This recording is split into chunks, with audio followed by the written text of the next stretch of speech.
COVID-19.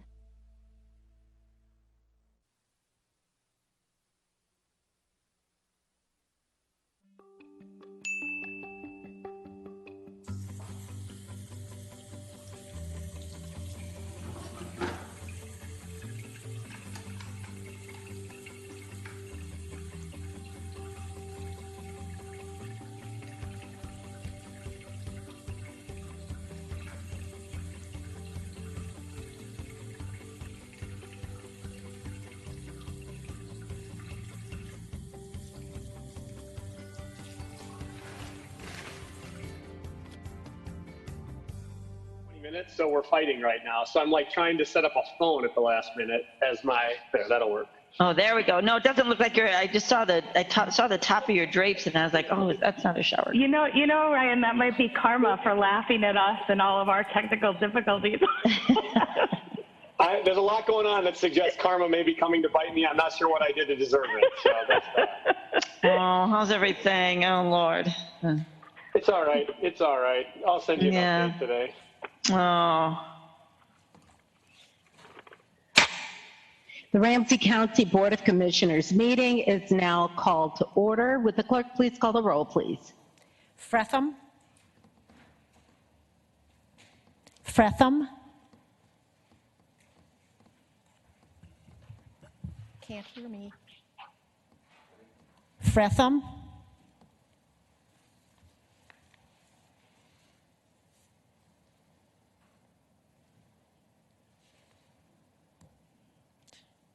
I'm going to try that again.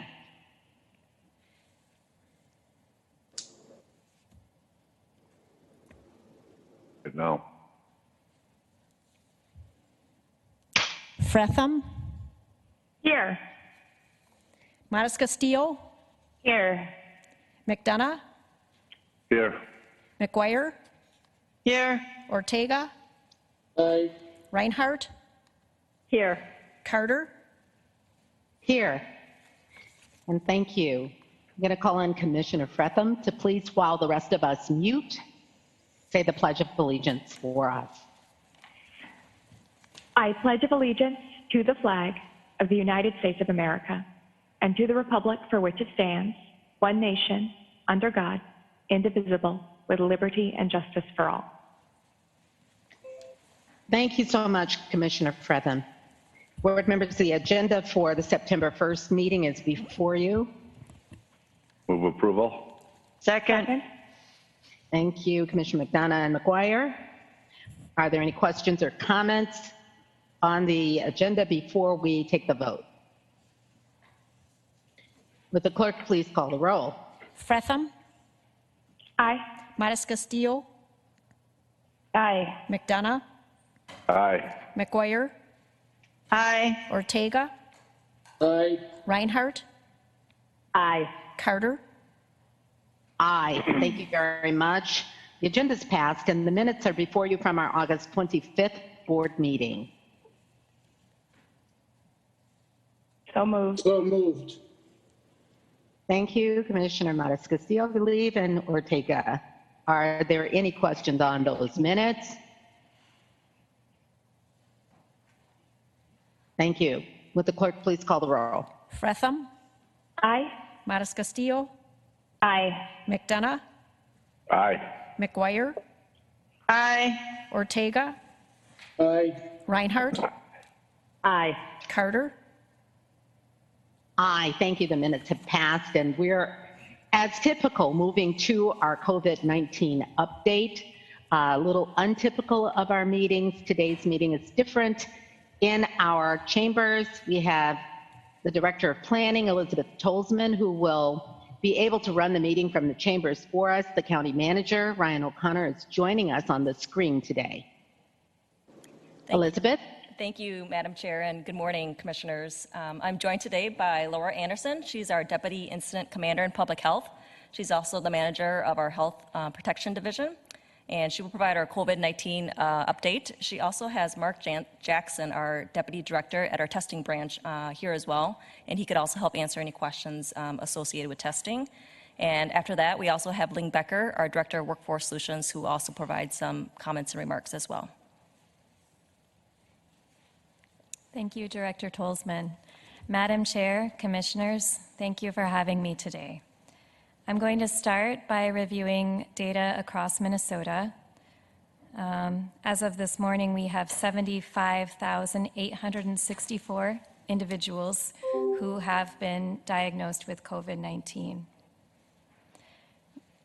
The state reports 679 newly reported cases. Those numbers come in overnight.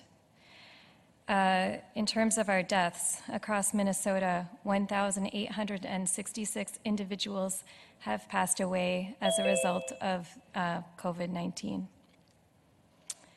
One newly reported death overnight. Currently hospitalized across the state, 306 individuals, and 131 individuals currently in intensive care. I was asked to speak a little bit about ICU capacity, not just across the metro, but across the state. Our partners in coalitions, regional coalitions across Minnesota, do track that information. Typically, ICU beds as well as psychiatric beds are quite limited in the metro over the weekend. So no surprise, again, this weekend, we see somewhat limited capacity for new patients. In terms of total persons tested, this is an approximate number, again, from our state partners. 1,128,123 individuals have been tested for COVID-19. I'd now like to draw your attention to the county data. Again, this is data provided through our open data portal, through our planning partners, as well as our communications folks here in Ramsey County.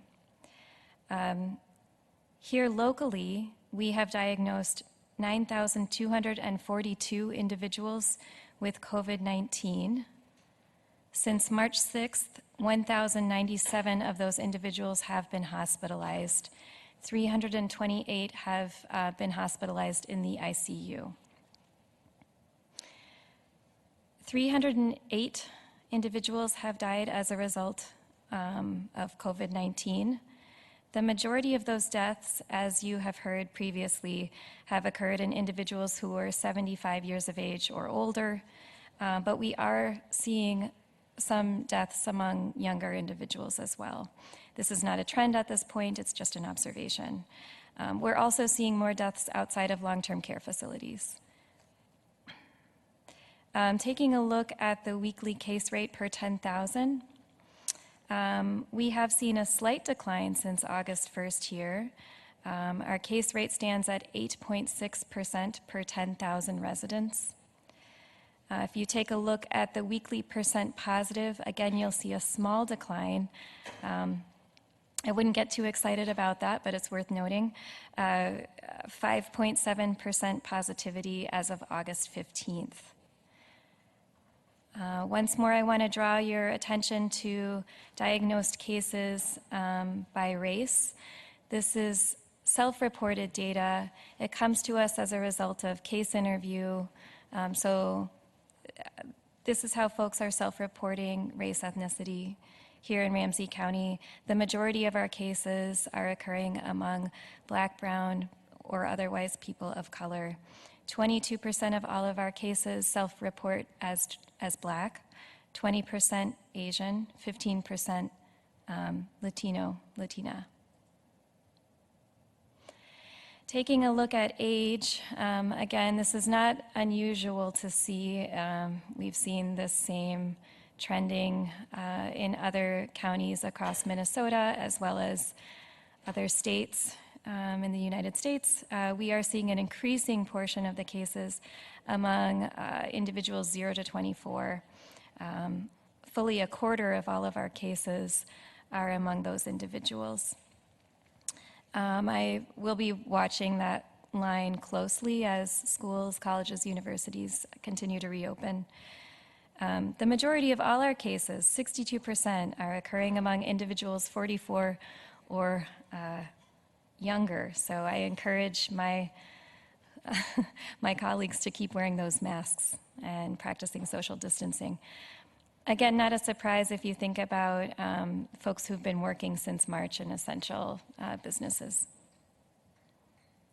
I'm going to go ahead and share a little bit from our testing clinics.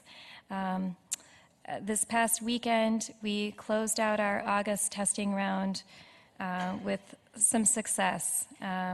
We hit a new record in terms of individuals tested both at Washington Tech and Aldrich Ice Arena. 1,331 individuals tested over 2 days. Across all August, keep in mind that we had 8 testing sites throughout August, 5,031 individuals tested. We're still waiting on the race ethnicity breakdown from last weekend, but I am aware, our positivity rates have ranged between 3% and about 5.4% of all those tested positive at those settings. I do have race and ethnicity breakdown for the prior 3 weeks, both at Washington and Aldrich. More than half of those tested, again, represent populations of color in Ramsey County. So I think we have kudos to our outreach team and their outstanding efforts alongside community partners like KOM and HAP for getting the word out. 40% of those tested self-reported as Asian, 5.5% Latino, Latina, and 8.5% Black.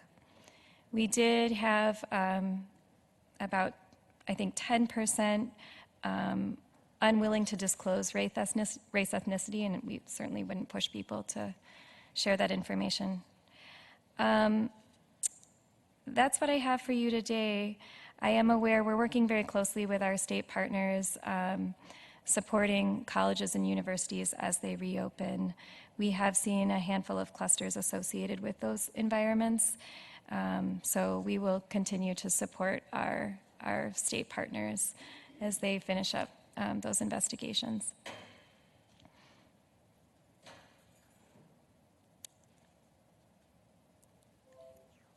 Any questions? Thank you very much. I'll turn to county commissioners for questions. Commissioner McGuire. Thank you, Madam Chair. Thank you, Laura, for that information. I heard somewhere that we were maybe going to continue some testing sites in September. Have we determined that? And could you tell us what we're doing in September for testing sites? I can give you a little bit of a teaser. How's that sound? Oh. Madam Chair, Commissioner. So we will be restarting our clinics around September 14th. This time we'll be focusing more closely, working with our Latino-Latina populations as well as Black Americans to support folks in getting testing in low-barrier community settings, likely in St. Paul. We're still focused on the zip codes where we know we have higher case rates. So my sense is we'll be looking again at those communities, making sure that the sites we choose are close to public transit, but have appropriate spacing so that we can have a safe testing experience for our residents. So stay tuned. I know that Director Hedin will have more to share. Okay, so for sure one more weekend, but perhaps more than one weekend. Yeah. For sure. Yeah. We're committed to continuing to work with our state partners as well as community organizations to provide additional testing to folks who need it. Thank you. I appreciate that. Thank you. I'll call on Commissioner Reinhardt.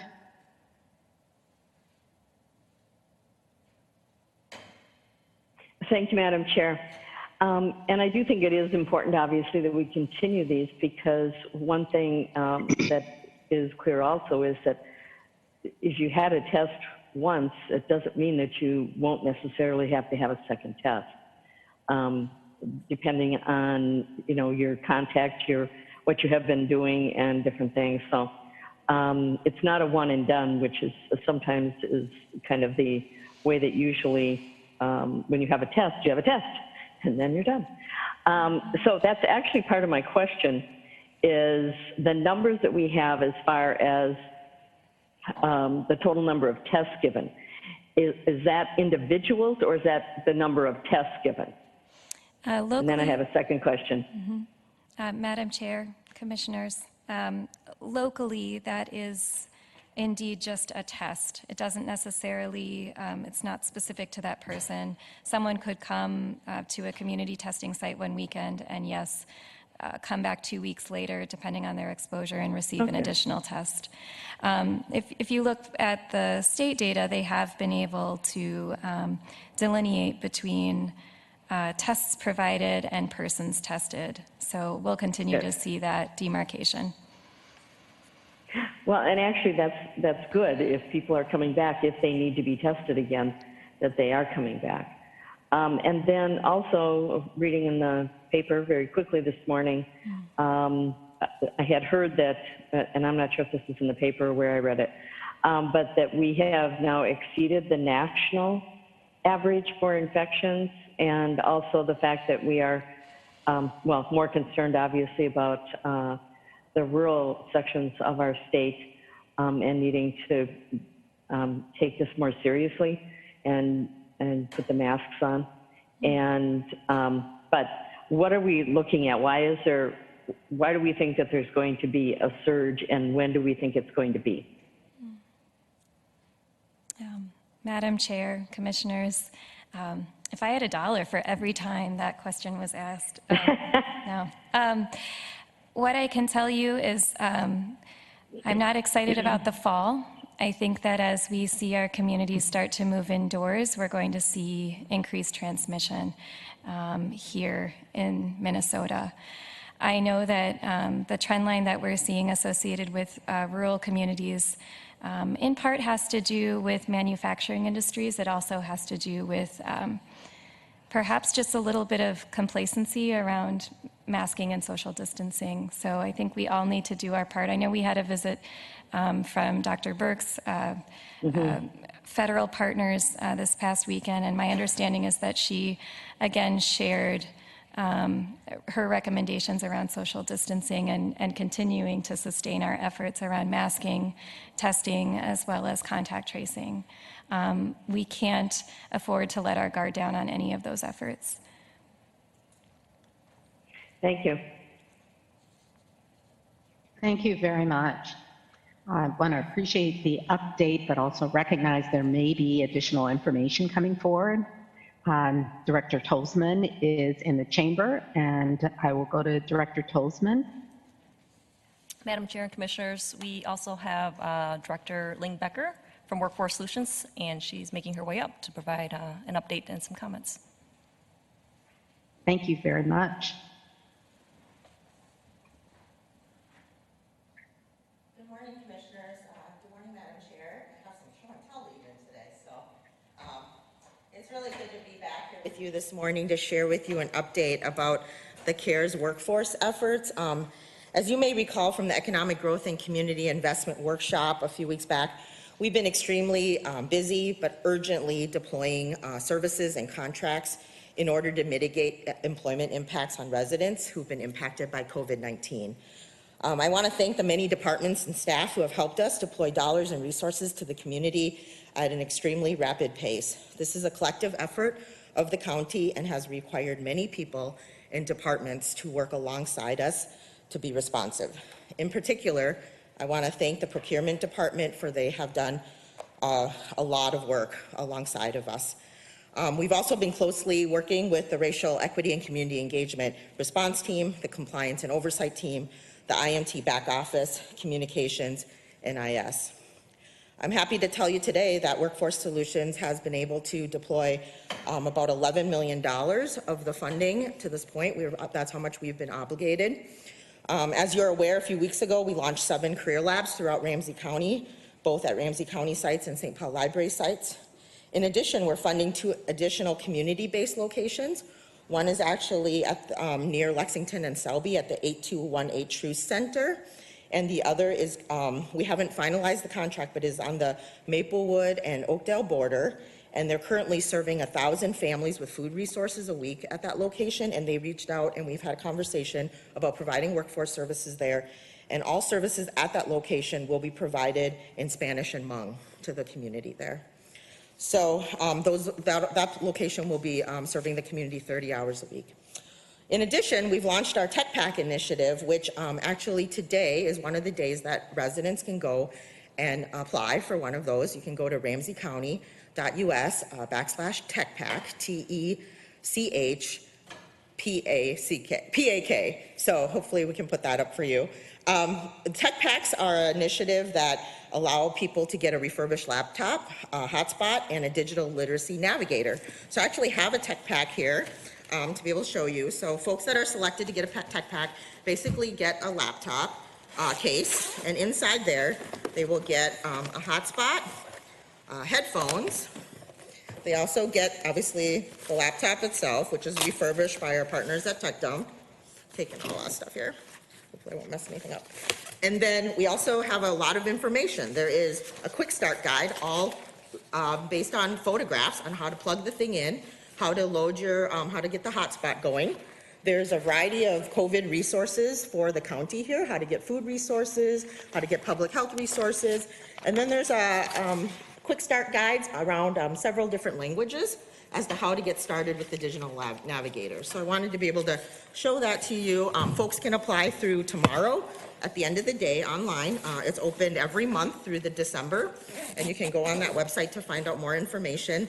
In addition, they can also call 651-266-6002 if they don't have access to technology and would like to put their name into the lottery.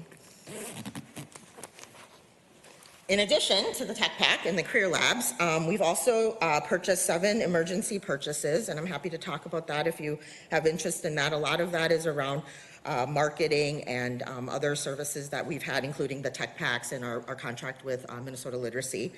And then the vast majority of our CARES funding has really gone to the community directly. The best way to mitigate the impacts of COVID-19 is to work in partnership with the organizations that are most deeply connected with those populations that are continuing to experience disparate outcomes due to the pandemic. We released a total of 6 requests for informal quotes. Our first request was released the same week of George Floyd's murder, and the community stepped up tremendously around the urgency of this work, even during a very challenging time in our community. We received a total of 123 quotes between those 6 solicitations. So you can imagine the timeline from releasing those quotes, which really were early June timeframe. People had to have time to kind of send those back to us. We gave them about 10 days. We reviewed those, and in total, all the contracts have been executed except 5, which we hope to wrap up this week. But I'm happy to tell you that we've executed 90 agreements with different community organizations in that time frame. In addition, so that brings us to a total of 94 contracts in addition to the JPA that we did with the City of St. Paul. The smallest award was for $66,895 for a manufacturing training program for young adults at St. Paul College. The largest award is for $425,000 to Ujamaa Place. The average award is $88,744. We have funded programs that support youth, young adults, and our adult population with projects that are focused specifically on those populations that have been impacted, including Black men, those who've had criminal backgrounds, homeless youth, and more. So I'd like to briefly just highlight for you a few innovative projects. I don't have time to go through all 90, but I will be sharing that information with you. Many of you are familiar with Face to Face. They're a great organization working with young people. The organization is going to be providing 2 whole cohorts for COVID-impacted youth, ages 18 to 24, who have barriers to employment, with short-term paid internships, either at Face to Face or other community partners, doing youth-focused media, and also being trained as peer health specialists. The Man Up Club will provide regular mentorship and programming twice a week, over 10 weeks for COVID-impacted young Black men, ages 18 to 24. They will provide peer group mentoring designed for young Black men who are then mentored by adult Black men. The YMCA, they're going to be providing a 4-week employment program for youth called Enough. The program will serve COVID-impacted young adults in Ramsey County who are at risk and have experienced trauma and violence and other barriers to Achieving Equitable Employment. They will have a 4-week employment program with one of the Y branches after their training for 100 hours. Ujama Place. Ujama will be creating and delivering virtual programming. They've had to adjust their communication tools. They needed IT to support these changes, and also will be working to address the mental pain of African American male participants while they're working on job search and job training. The International Institute, located off of Como Avenue, will be offering training programs for new Americans in careers, in healthcare careers, such as registered nurses, licensed practical nurses, nursing assistants, and dietary aides. Funding will help support the job training as well as the virtualization to learning platforms. Vietnamese Social Services. Funding will be used to adapt a face-to-face model to an online model. They will be working on job skills training, adult basic ed, and counseling and other essential services. So as a part of our contracting, we also did something very unique and different. We created a learning cohort with a segment of the contractors. It's called the Community Innovation Inclusion Fund. It's done in partnership with our partners at the Center for Economic Inclusion. I have a whole list of the vendors that are a part of that fund, and if you don't mind, I wouldn't mind just reading to you that list because I think it helps you see where this money is going. African Economic Development Solutions, CLUES, ALPIS, INSARUN, J.L. Griffey's, the Network for the Development of Children of African Descent, Restoration for All, the Somali American Parent Association, the Somali American Women Action Center, the Southeast Asian Diaspora Project, the Anika Foundation, the Cultural Wellness Center, Transcend IT, Twin Cities Rise, Upturnships, and Vietnamese Social Services. And so that group in particular has a unique opportunity that they're going to meet 6 times as a cohort and do collaborative community learning together. They're sharing ideas, they're talking about what's working, what's not, how they're mitigating COVID challenges. They're going to be hearing from speakers, and they're building a community network and will be able to help us to provide us evaluation feedback as a group. There have been a lot of rewarding moments since this whole effort began in mid-May, but I will have to say the top of it was at the end of this first cohort convening, someone on the call said, "We all feel so isolated and alone in doing this work, and now we have brothers and sisters to support us." So today, you will be receiving a memo from me later today outlining all the organizations and a short summary of their proposals. In addition, we'll be updating our Ramsey County Rise website to ensure accountability and transparency to the community about the organizations that we've been funding. Back in May, when the overall scope of CARES funded work was rolled out, we discussed the need for to be ongoingly responsive and pivot how we would need. And after getting this first round of funding to the door, we still feel an urgency to do some more work. And so getting more technology out to residents is still a high priority for me, and I hope we can continue to pivot to that. In addition, today I believe we are trying to release a new request for informal quotes, and it is going to target chambers, economic development organizations, incubators, and accelerators to provide internships to COVID-19 impacted new graduates in Ramsey County. In addition, we all know that distance learning is posing a significant challenge on our Ramsey County families. We see it on our MFIP families. We see it, obviously in families that beyond that. I've started some conversations with AmeriCorps, Math Corps, Reading Corps, as well as talking to our school districts about how we might be able to employ COVID-impacted residents to serve as tutors possibly in some of these spaces. And so that work is not done. But it's an area that we would really like to pivot to. It would get employment out to some folks as well as supporting families. And then finally, I just want to thank you for your commitment of keeping the community at the center of this work. Commissioner McDonough and I had the privilege of presenting a brief outline of some of our work here in the workforce space a few weeks back to NACO. And it was really clear to both of us that we are creating pretty innovative models, and the funding is reaching organizations that are more transformative than the short-term, kind of the traditional folks that would get some of these dollars. And so it was really clear when we walked away from that call, I think we both felt really good about that work that we're doing and the commitment of the values being lived out here. And it makes me really proud to help lead this work. So I'm happy to take any questions. hope the update is helpful as to where we're at.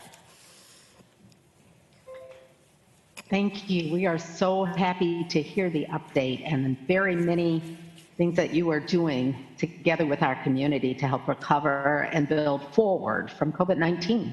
I have a number of commissioners who have their hands raised. I'll start with Commissioner Reinhardt. Thank you. Well, first of all, I think that the relationship building that's going on with the CARES Fund funding is absolutely phenomenal because, you know, when you're busy doing your work in your own area, you don't necessarily have the time to reach out to the brothers and sisters in other organizations that Lynn was referring to as far as really making that a cohort that is much larger than would have been otherwise. It's not just about being in person, it's about the organizations that are now connected that weren't as connected, at least before, is really what it comes down to. So I think that that relationship building is transformative because it's going to go well beyond what we are going through right now, because people can see just how much synergy there is in making those connections. So I think it's absolutely fabulous, and I can see where that would be fun to have made that presentation. I do have a question on the tech packs. Now that is, how many are there? Is it something that we're going to do more than once? And those are not loaned out. Those are, they're in a lottery and it belongs to that person once they get it. So I would suspect that we will have a fair, you know, it'll be a lot of people that will be applying for those, at least I hope so. So if you could tell me a little bit more about that program and how many we expect to get out and kind of the duration of this. Madam Chair, Commissioner Reinhardt, yes, we have a total of 500. We did do a soft launch last month of actually 50, just connecting with our trusted messengers, our correctional officers, the Suburban Ramsey Family Collaborative, and then our Ramsey County Workforce Innovation Board. So we kind of kept the marketing a little tighter, just trying to see, we wanted to work out a lot of the kinks, make sure that we were knew what we were doing here. And it worked out really well. All of those 50 are out at the libraries being distributed. They're distributed over a series of a few weeks during the month so that it doesn't, not everyone's trying to pick them up at the same time. There's several locations. People can indicate where they would like to pick them up. There's also limited mobility pickup. So we will also get that to you, even if you can't get to the library. Then the digital literacy navigator calls you and gives you the password, and then the laptop's actually loaded with workforce resources and sites, and then you're expected to do your digital literacy classes. In terms of the distribution, on the web page, it explains the different cycles. We're giving them away basically every month. There's a 3-week window or 3-day window, I apologize, a 3-day window every month that people can apply. I just got some great feedback from Dr. Maimua from Hmong American Partnership. She asked if we could just, yesterday she emailed me and asked if people could just get re-entered who didn't get one, and because they already have digital literacy challenges. And again, that was really helpful, right? Because we've never done this before. And so, you know, we worked with her, and we're gonna try to be really responsive to that request. So we're gonna give them out throughout the month. Our one challenge is the CARES funding expires at the end of December. And so we're trying to give out kind of the bulk of them, probably no later than the end of November, so that people can have some time with their digital literacy navigator. Now, there is a whole system of digital literacy supports through Minnesota Literacy beyond what we're doing, and so we just need to do a good job transitioning people, and we're already thinking about that. So, and the really, you know, I think one great part of the story is, those of you who've been aware of Tech Dump, is we're employing Ramsey County residents who've been impacted with our correctional system doing this work, getting these laptops ready. So it's actually been a very rewarding process with all the organizations, and the libraries and the librarians and everyone, you know, have been so supportive, everyone giving feedback on how to make things better. And so this round, so it's open till tomorrow at the end of the day on the website, or they can call, and we have 150 to give out for this month. And are we still asking for people to donate? I know that I saw a couple of things come before me that said, okay, if you have a PC that you want to donate. So this is still ongoing work, right? Yes, anyone can go and donate laptops, and when we've been encouraging businesses to actually do that, they'll come and pick Okay. up and they do a full clean, you don't have to worry about any of the data that's on your computer. Really computers, as we look into 2021, even 2022, as we look at employment outcomes, they should be our new mask donation. I mean, it is the thing that's going to divide people of the haves and have-nots in our community. And so having regular places where people can drop off computers, reasonably should be a conversation that, we're supporting and working with community partners. I know we've been talking to the Midway Chamber about banks being drop-offs. This is a thing that the community can really get behind, and our residents really need it. So in addition, in a lot of these contracts, computers were provided to residents as well. And then in addition, our existing programs do provide some technology if people are enrolled in training. So it's not the only way, but this is to kind of try a model around true support around digital literacy to see if people can get some more support who really, literally that guide, it's a picture to show you where to plug in the cords, it's assuming a very baseline knowledge. Thank you. Thank you. How phenomenal. Commissioner Castillo. Yeah, you said the words right there, Madam Chair, with phenomenal. I'm just so impressed once again, Ling, with you and your team and your innovation and real commitment to racial equity in this area. You're right, technology is an area that we're seeing as a barrier for lots of folks. A school is starting and kids are going to be remote learning again. There's been some serious technology barriers, and so being able to work alongside with adults that might have those same technology barriers, whether it's to access for jobs, but also for our services. We've moved to an online platform. If you don't have that technology, it's hard to access all the services we have. So I really appreciate all the work and commitment there, and it really is a holistic approach across our service team. So appreciate that. I'm wondering about the hotspots. We've heard a lot about hotspots and that they have a limited amount of data per month or usage. And so, one member of a family streams a video or a how-to or YouTube, and suddenly they've run out of data. Are we working through any of that with either Comcast and the low-income access or any of those kind of technology resources? Yeah, this is directly, so TechDump curated the hotspots for us. And so I believe these are unlimited hotspots that are being billed throughout, So, okay, yep, excellent. Great, Really Thank you very much. And thanks again for your great work. Really appreciate you. Yeah, I do want to say, I think we are really thinking about racial equity, but also want to bring up, I was on a call, and I think Commissioner McGuire, I don't know if you were on with Roseville, but, we have some aging populations too that have this need, and a lot of folks need to be able to access work resources too in order to, they have to pivot. And so it really transcends a lot of different factors in our community besides even race, age, and even gender. Like when we look at tech skills, pretty much what we're going to see is that the jobs that are the most high growth, that are going to pay the most wages, and are going to have the most resiliency around pandemic are going to be jobs that require technology and technical, and digital literacy. Thank you. Commissioner McGuire.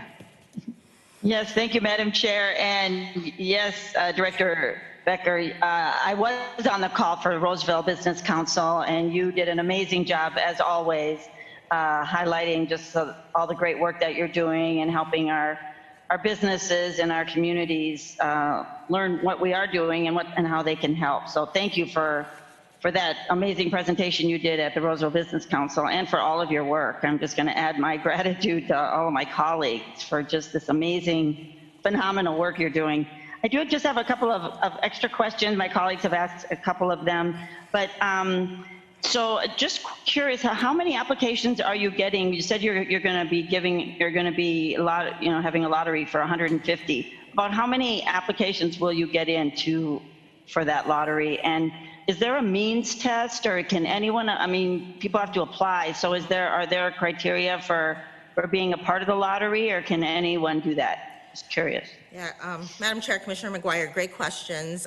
So we ran the little test pilot in August. We have 50 units, and we're really with very limited distribution of the message.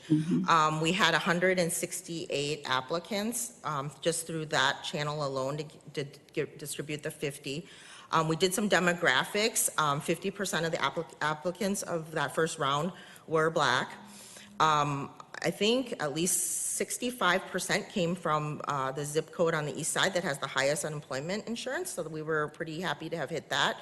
And so, you know, we really don't know. I mean, I think the actual demand for this type of thing is pretty strong, and we'll probably never be able to meet the need. I think the other thing that we need to be doing is to provide resources on where else people can get these resources besides here, right? I've gotten a lot of emails around schools are providing some connections to get Chromebooks. I mean, we're not the only ones trying to provide folks with some technology. Maybe there needs to be kind of a clearinghouse of information as to, like, you know, where you might go, and you should go find the place of best fit, right? Ours are really geared toward people who want to do job search.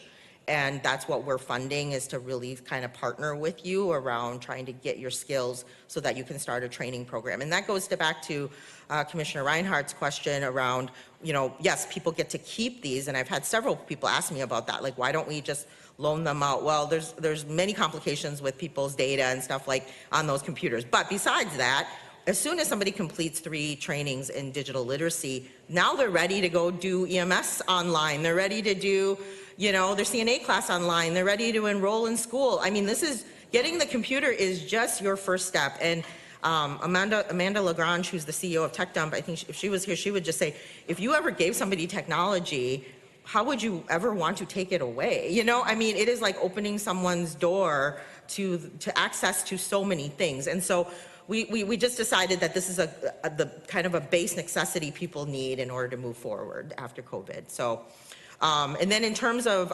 how do we do the matching of folks in the lottery, it is a fairly complicated system. I believe Tech Dump has wrote a little program about how to do this. We decided to have them do it as a third party, but it is weighted based on how other people in your household needing to use equipment, whether you have it, do you have one, do you have access to Wi-Fi. It's taking in all the account of whether you already have access to something versus nothing.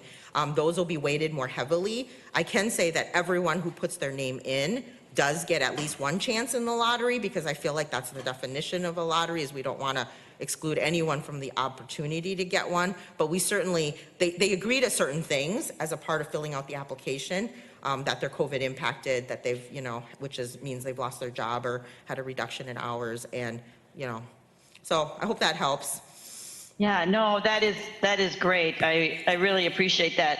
So just a couple of other questions. So once they get the computers, and that it is great, and I agree that you don't want to take them away then, and I appreciate you explaining all those reasons.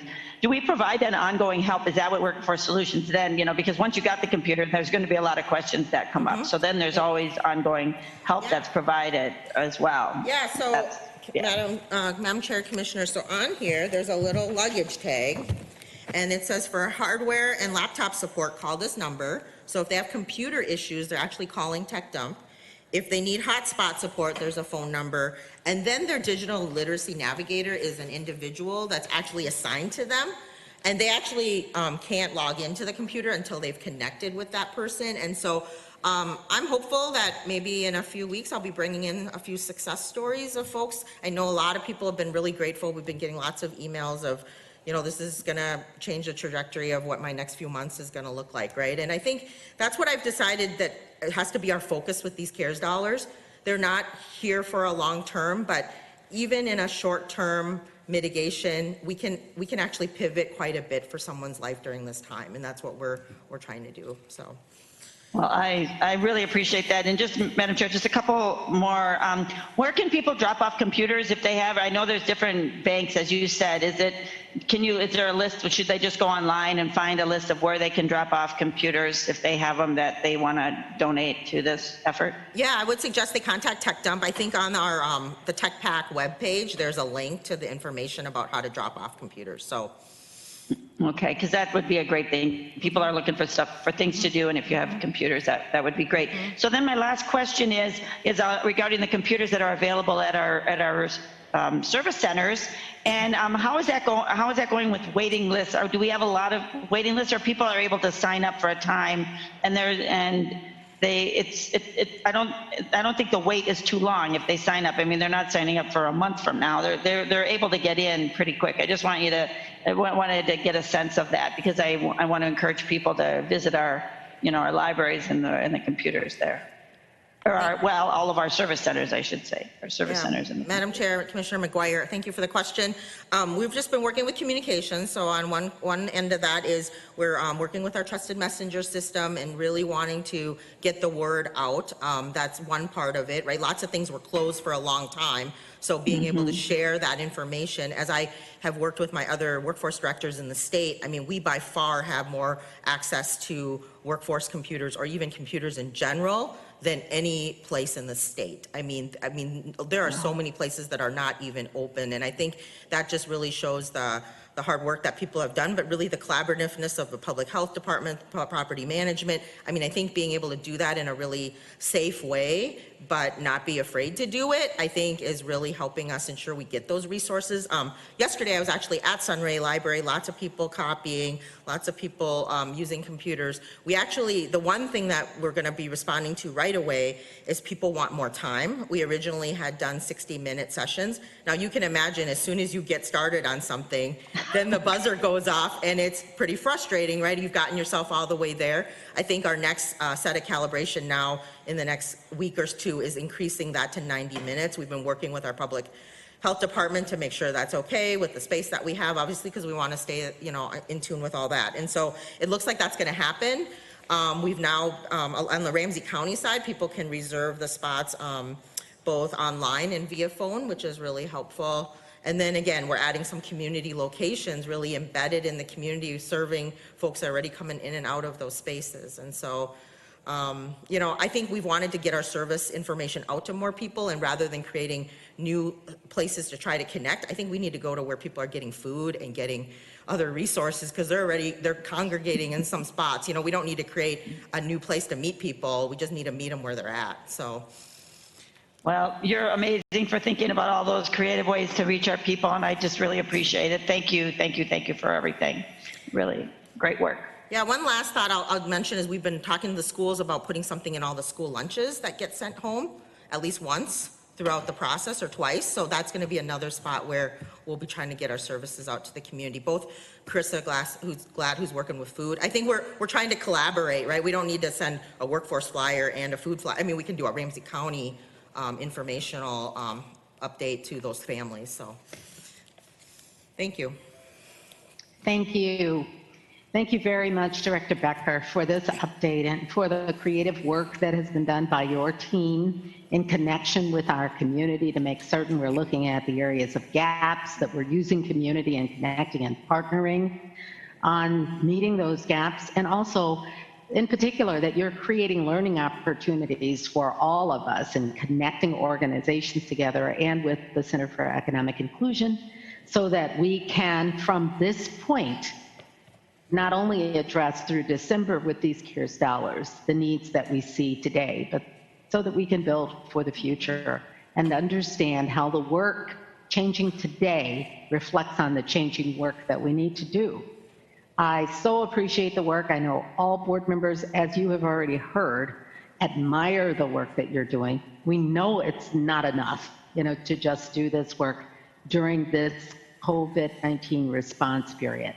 But we are so appreciating the model that you have set for our future.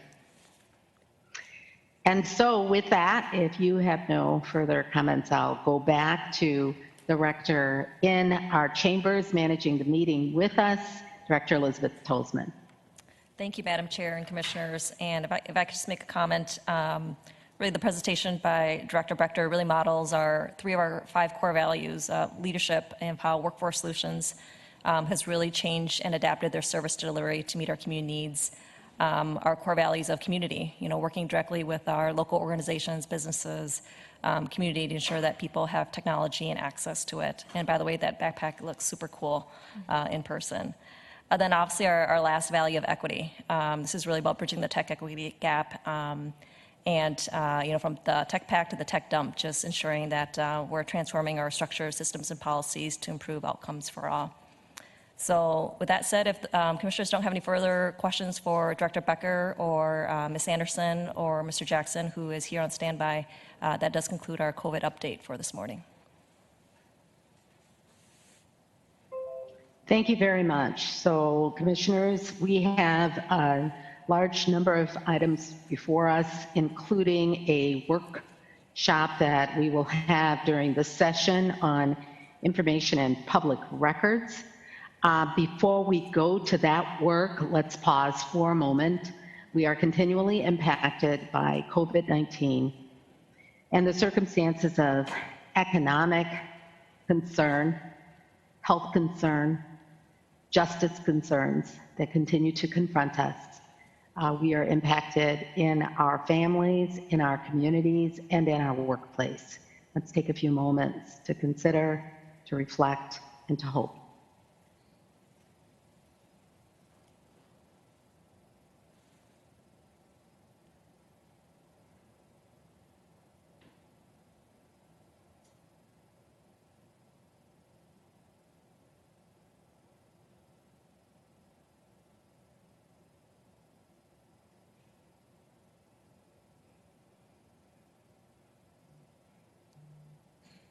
Thank you very much.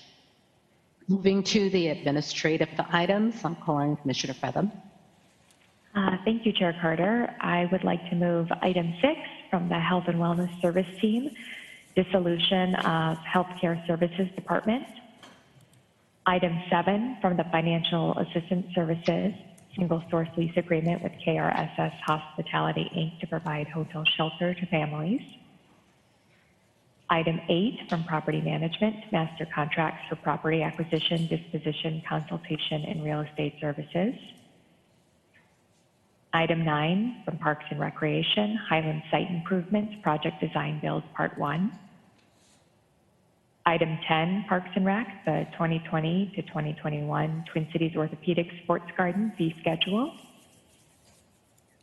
Item 11, Human Resources, countywide unclassified limited duration appointments for COVID-19 response. Full. Item 12, Board of Commissioners, cancellation of board meeting in fourth quarter 2020. And that is it. So that is moving items 6, 7, 8, 9, 10, and 12. Second. Thank you very much for the motion and the second. Are there any questions from commissioners on those items which have been moved for approval? We're holding item 11.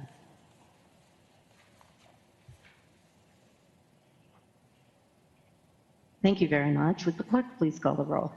Fretham. Aye. Matas Castillo. Aye. McDonough. Aye. McGuire. Aye. Ortega. Aye. Reinhardt. Aye. Carter. Aye. Thank you very much. Those motions have passed. I pulled item number 11 and would ask for a motion and second to get it on our agenda. I'll move item 11. Second. Second. Thank you for the motion and the second. We'll figure that out. All right. And I just wanted to pull that item. It is rather significant move that we are making to hire temporary positions. And I would just ask Director Tolzman if you would reflect on this item briefly, just so that we are able to share in this meeting the motion that we are taking today, or the move that we are making today. Thank you, Madam Chair and Commissioners. I'm actually going to defer it to County Manager O'Connor, who is on our Zoom call right now, as he has some remarks and comments related to this. Madam Chair, good morning, members. Ryan O'Connor, County Manager. Can you hear me, Madam Chair? Good? Okay. Sorry about that. I'll do my best to speak up. My voice is not at full steam today. As a part of this is a big move, and we do have our CFO in attendance, I believe, today in the chambers as well, Alex Kutza, if you'd like to ask specific financial questions. But as we have worked since the beginning of the COVID pandemic, Being as transparent in the way in which we operate as possible has been one of those pieces. In the very beginning, we looked, as we were immediately standing up needs for shelter assistance has been our biggest need, but we've had needs around contact tracers and other types of limited time employees in other areas. We've used all the various tools available to us. We did come to the board earlier and have a conversation about shelter assistance specifically, which allowed us to move out of a temporary hiring status to a benefits provision of hiring status by using a limited duration employee perspective. Limited duration employees, when authorized by the board, allow us to give full benefits to individuals working on the front line of a COVID-19 response in a way that I cannot otherwise do with staff through the other temporary hiring mechanisms we have. And because it's limited duration, we're able to tell someone from the day they are hired into a position that we are not guaranteeing that these positions would last into perpetuity within the county's organizational structure. So it both allows us to, in the right way, in my opinion, make hires of people that we need to have help us through this pandemic without committing the organization to long-term tails that we, quite frankly, don't know that we could afford as we are sorting through the current and long-term reality. As we have gone forward, what you can see from this RBA is we now have a better sense of the number of individuals we need to get to the end of the year, namely in a couple of areas, contact tracing and the shelter assistance. And we're trying to keep account for the public, for the organization, for the board around what that total number looks like. So if you were asked by any of your colleagues in another county, what does our hiring picture look like? While there are places where we have held positions throughout the pandemic, we are also now making up to 100 temporary employee hire with benefits that will carry us through in some select areas in which help is most needed. The final comment I'll make, we budgeted for this. It's a part of either CARES Act eligible financing or within departmental budgets, so there is money available. As we hit the end of the year, you see I am asking for these authorizations until the end of 2020, but I think it's fair to say the pandemic will be with us beyond then, right? Yes, it will. And in a number of areas, my hope is that we are able to identify funding before the end of the year and come back before you again with an ask to go beyond December. So I'd like to preview that part now. I think the need for shelter assistance will carry beyond December, and I can't come up with any logical reason why you'd want to end a program as winter is in the middle of ongoing. And in contact tracing, we are one of the counties building the most robust network with MDH to help local state response. And I don't see that need being gone by the end of December either. So I stand for any other questions. I hope that's helpful context. And thanks to HR and finance for their work in structuring this, working with our labor partners as well to ensure we do this in a way where we can meet the demand, but do it in a way that fits with our vision, values, and operational needs. Thank you very, very much for highlighting the manner in which during this period we are providing for the staffing that we're needing and looking forward to meeting the varied needs, including to address contact tracing and the other work that's required. I don't have additional questions on this area. Just thank you very much for highlighting it. I will call on the clerk to please call the roll. Fretham. Aye. Matas Castillo. Aye. McDonough. Aye. McGuire. Aye. Ortega.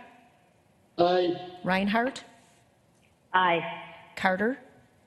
Aye. Thank you very much. That motion and item has passed, and we are at a point now where in this board meeting, we will move to a workshop that will be convened for information and public records. But before we come back or before we begin our workshop, we are being asked to take a 5-minute break so that we can refresh our coffee. Let's do that, and let's be back online at 10:03. Thank you very much. We are now recessed.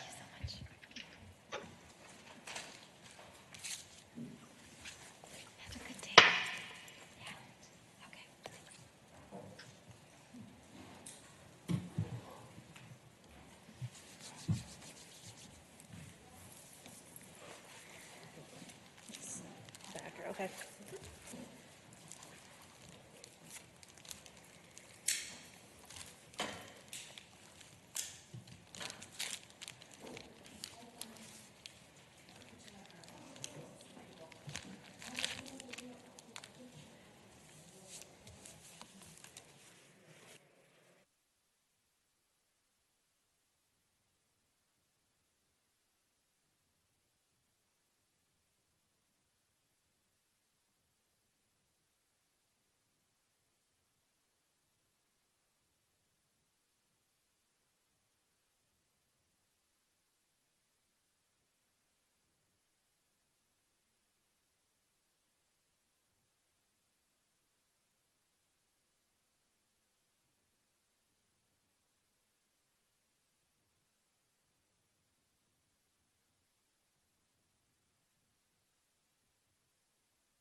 will or an A.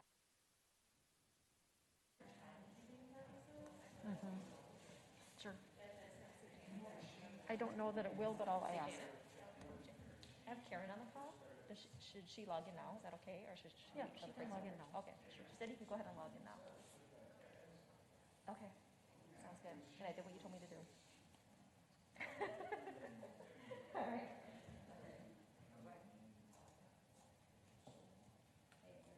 Thanks. Yeah, come on out.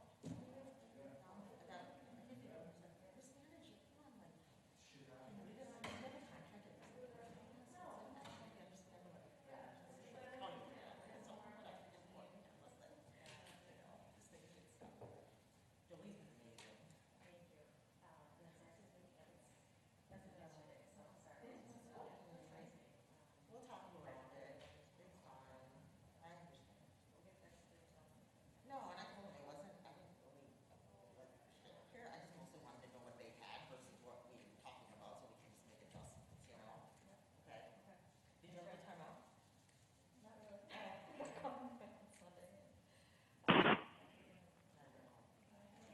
budget procedure.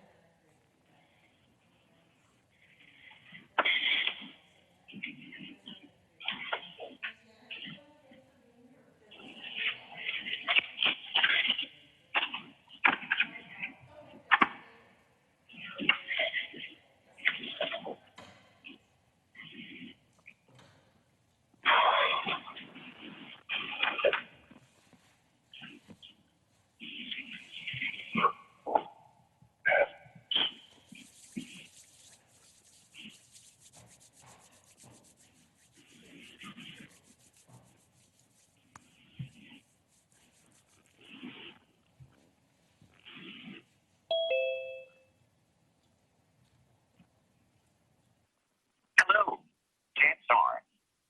This is CVS Pharmacy calling about your prescription order that your pharmacist has filled and is ready for pickup. Your automatic ready-fill prescription order has been filled. Excuse me, I believe we have a need to mute. We're about to gavel back in from our recess. And there was something. Okay. Thank you very much. Ramsey County Board of Commissioners are back from recess, and today we have a workshop for our Information and Public Records Service team. I want to turn this over then to our chair, thanking Commissioner Mary Jo McGuire for chairing this area and Commissioner Reinhardt as vice chair. Commissioner McGuire. Thanks, Madam Chair. I'm going to turn it right over to our Deputy County Manager, Karen Francois.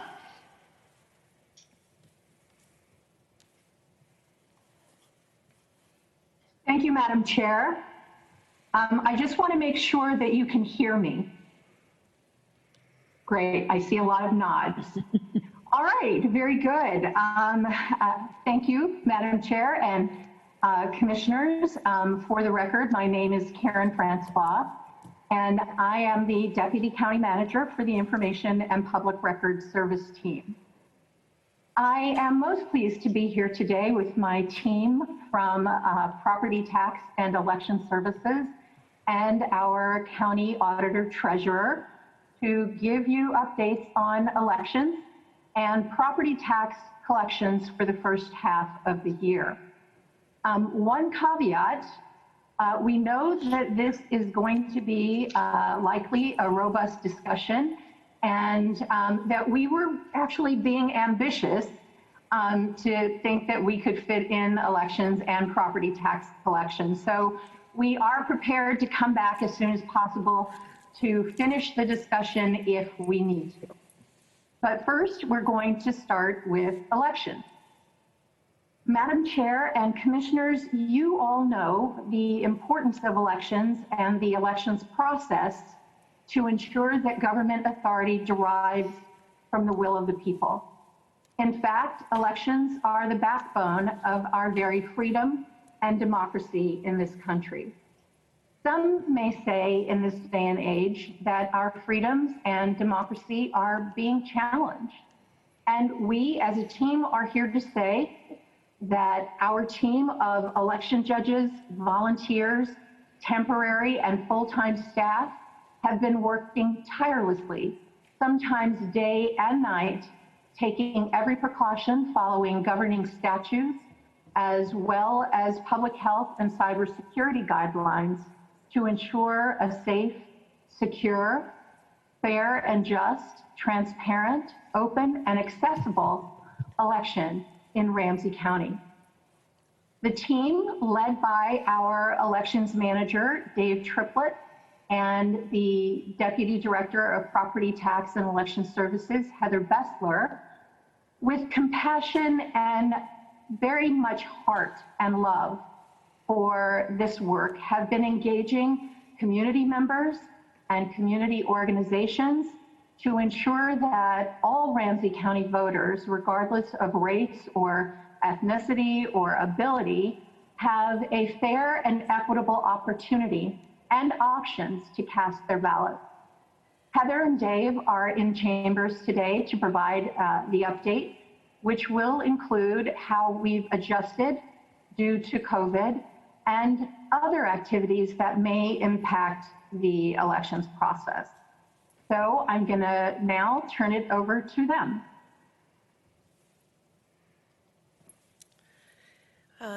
Madam Chair and Commissioners, good morning and thank you for having us today. My name is Heather Bessler. I'm the Deputy Director of the Property Tax and Election Services Department, and I have David Triplett, our Elections Manager, here with me today. We want to start off our presentation talking about the fundamental shift in voter participation. Specifically, we'll start off talking about what we saw for absentee voting. Ramsey County saw many firsts for this primary election. The first record that was broken is the record for registered voters in Ramsey County. We saw 322,025 voters registered for the primary election. The last time we set a record was back in December of 2018. So this was quite the milestone to reach. We also saw a dramatic increase in absentee voting. In 2016, we had 7% of voters voting absentee, and this year for the 2020 primary, we saw 62% of our voters vote absentee. It was an absolutely dramatic increase in absentee voting. Because of this, we also had to change how we did our business, mainly the ballot board. The ballot board, as you are aware, is something that you formalized through action earlier this year. The ballot board is a group of election judges that come primarily from the party lists supplied by the political parties and supplemented with deputy county auditors. On that ballot board, that group intakes ballots. They look at the signature envelope to make sure that all the needed information is present. They accept or reject the ballot based on that information on that signature envelope.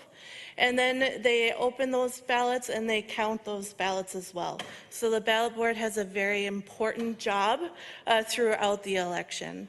Our ballot board grew dramatically as well. In 2018, we saw a ballot board comprised of about 18 election judges and deputy auditors. And now for the general election, we will see over 100 people staffing our ballot board. To give you an idea of what that looks like and what 100 people can do for this past primary election, our ballot board was averaged 4,300 ballots per day that they were able to process. So opening and counting those ballots, they worked for 16 days, and each day they worked a 9-hour shift. We had some of our senior management team helping us out on the ballot board this year, and they were able to stay with us for some of those days and help process those ballots as well. The next shift that we want to talk about is voter participation on election day itself. Voter participation on Election Day was minimal. We saw 31,002 voters turn out on Election Day. This was 38% of the total voters. This is contrasted for what we saw in 2016, where 92% of our voters voted in person on Election Day. We saw a 28% turnout overall for the election, which contrasted with 2016 is very high. In 2016, we saw a 12% turnout. 28% also happens to be the statewide turnout. So we succeeded in hitting one of our goals of matching the statewide voter turnout for the primary election. On Election Day, we saw 2,300 voters per hour. In March, for the presidential primary, we saw 8,000 voters per hour, so that gives you an idea of the difference in the turnout level between the primary from August and the presidential primary in March. An interesting thing that happened on Election Day is how voters actually turned out. Traditionally, we see voters turn out before work and after work. So there's a 7 a.m. rush and there's a 7 p.m. rush. For this primary, we saw that shift. From the graph, you can see that we didn't see the initial hump right away at 7 a.m. when the polls opened. It actually was pushed back a little bit to 9 and 10 a.m. And then we saw the second push right in the afternoon there, which would normally be after people get off of work. We think that this change in how voters turned out is due to a lot of voters working from home. And that was an impact that COVID-19 had on our voting population, is when they turned out on Election Day to vote. So then moving to how elections are changing this year. We have seen several pieces of legislation and litigation come through over the last few months that has dramatically changed the landscape of elections for the primary and for the general. The first of which was the governor's peacetime emergency declaration on March 13th of 2020. In that declaration, elections were considered essential workers, which meant that our election staff was in the office when most other county workers were working from home. And so elections worked diligently and worked with public health to create protocols and procedures for our employees to safely be in the office and to make sure that all proper protocols were followed. Also, in that governor's peacetime emergency declaration, elections were exempted from parts of the order, specifically the gathering limits, which is what allowed us to have the traditional polling place model on Election Day. Moving to the next piece of legislation, it was the Safe and Secure Elections Bill that was signed in May of 2020. One thing to note of this piece of legislation is that it only applies to elections that occur in 2020. So for next year's elections, these changes will not be in place unless there's a permanent law change. In this Safe and Secure Elections Bill, it advanced the timeline to begin accepting and counting absentee ballots. In the past, there was a 7-day window prior to Election Day where the county was able to process the ballots and count them prior to Election Day. In this bill, it provided the county a 2-week period before Election Day for processing those ballots. And this was due to the anticipated increase in absentee ballots that were cast via mail. The Safe and Secure Elections Bill also extended the deadline to establish polling places. That deadline is normally December 31st of the year prior to the elections. This bill extended it to July 1st, which allowed some of our municipalities to relocate some of their election places that were in areas of high risk. David, do you want to speak to the changes that we saw in our polling places? Thanks, Heather, and thanks, commissioners. Yeah, we worked with our local municipalities after the governor signed this bill to identify any locations where we had high risk. And so specifically, some of our nursing homes that we're in, some of our assisted living communities, or otherwise just locations that had high case counts. As a result, I think in St. Paul specifically, 8 locations were changed, as well as in various suburban communities. I know North Oaks left one of the Presbyterian homes, and that is an action taken by the local city councils or boards to make that change. And we work hand in hand with those locations. We go out with our federal survey that makes sure all 75 points of accessibility are met, and we go out with the cities as well as the head judge of that location to these all the polling places annually, but specifically we went to all these additional ones to make the changes. And we anticipate that there will be minimal, if no changes, going into November, so the voters have the same exact experience in same polling places that they had in August. But obviously there's a rapidly changing environment, and so we will keep you informed if we do have any additional polling place changes that differ from the primary. Thank you, David. Continuing with the Safe and Secure Elections Bill, the bill also provided for electronic candidate filing. Some of the commissioners were able to experience the new procedure we put in place for the candidate filing. We moved candidate filing outside under a tent where candidates stayed in their vehicles and they were able to either file electronically or in person via curbside filing.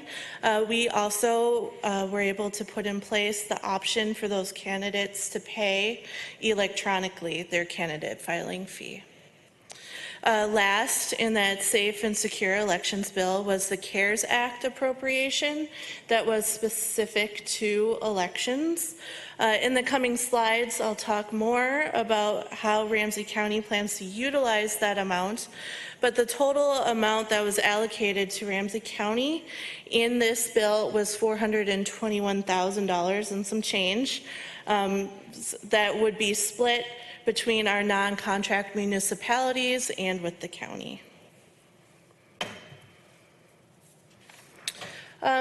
Moving then to some litigation that has dramatically shaped how we proceeded with the elections this year. The first of which was the LaRose v. Simon case that was on June 17th. This case removed the witness requirement for male voters in the primary, and it extended the deadline to accept mail ballots. The deadline was extended to 2 days past Election Day. Normal procedure in statute requires the county to have all absentee ballots accepted into our office by 3 p.m. on Election Day so they can be processed and tabulated and reported with results on election night. This change for the 2-day continuation gave voters the ability to return their ballots as long as they had a postmark of Election Day 2 days past the normal cutoff, and the county processed them and was able to then put them into the count up until Thursday night at 5 p.m. was the cutoff, and then that Friday morning was the canvassing board where we certified those results. The second case that dramatically shaped how the general election will look is the NAACP versus Simon, which was on June 23rd. This case removed the witness requirement for male voters in the general, and it extended the deadline to accept mail ballots for 7 days past Election Day. As you may have heard, there was an appeal that was scheduled for September 3rd on this case, but that appeal has been withdrawn. So we will proceed forward with the witness requirement removed. for the general and with that 7-day extension. So again, something to be aware of for the general election is that the results reported on election night could possibly change due to ballots continuing to come in with a postmark of election night or later. That can be counted for those that 7-day period. Then the last piece of litigation is the DSCC versus Simon, which happened on July 30th. That eliminated the number of voters a person can assist when voting. And I'll have David talk to Ramsey County's history with this particular piece and this requirement. Thank you, Heather. Commissioners, for those of you who pay attention to local elections, you might remember in the city council election in St. Paul, I believe it was in 2017, one of the candidates assisted a voter, and that is against Minnesota state law. The case got appealed all the way to the federal level, and an appellate judge ruled that you can't enforce this law because it violates Section 208 of the Voting Rights Act. So as a result, Ramsey County attorneys advised us that we had no standing to enforce that, so we quit enforcing that limit, I believe, in 2019 elections, which was a great benefit to many folks. There was no more burden of being able to assist voters. And then as a result, it was consolidated statewide in this recent case. So all voters across the entire state will now benefit from this ruling that started out in St. Paul and turned out to be a very positive when it was all said and done for the voters statewide. Thank you. Thanks, David. Excuse me, I'm gonna check in with Commissioner Reinhardt, who has a question. Victoria, do you want to ask your question now, or do you want to wait till the presentation is over? It's specific to the litigation. Okay. And yeah, I do have other questions, but this one is specific to the litigation. If they could put the slide up again with the cases, and if what's not clear to me is who's on what side. I mean, did they say we shouldn't eliminate the witness?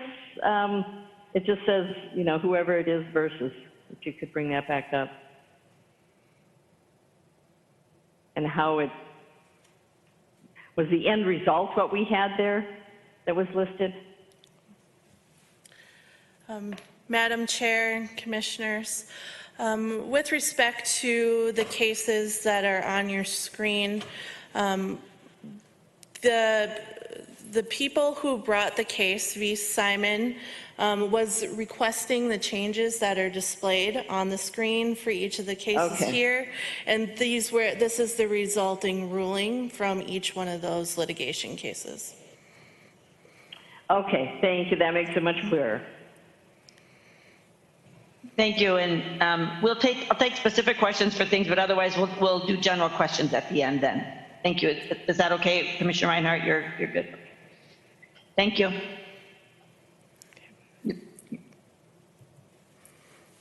Then pivoting to a discussion about how we are ensuring that our elections are safe and secure for our voting population. The first a piece of that, which I mentioned earlier, was the Elections Care Grant that was allocated through the Safe and Secure Elections Bill that was passed.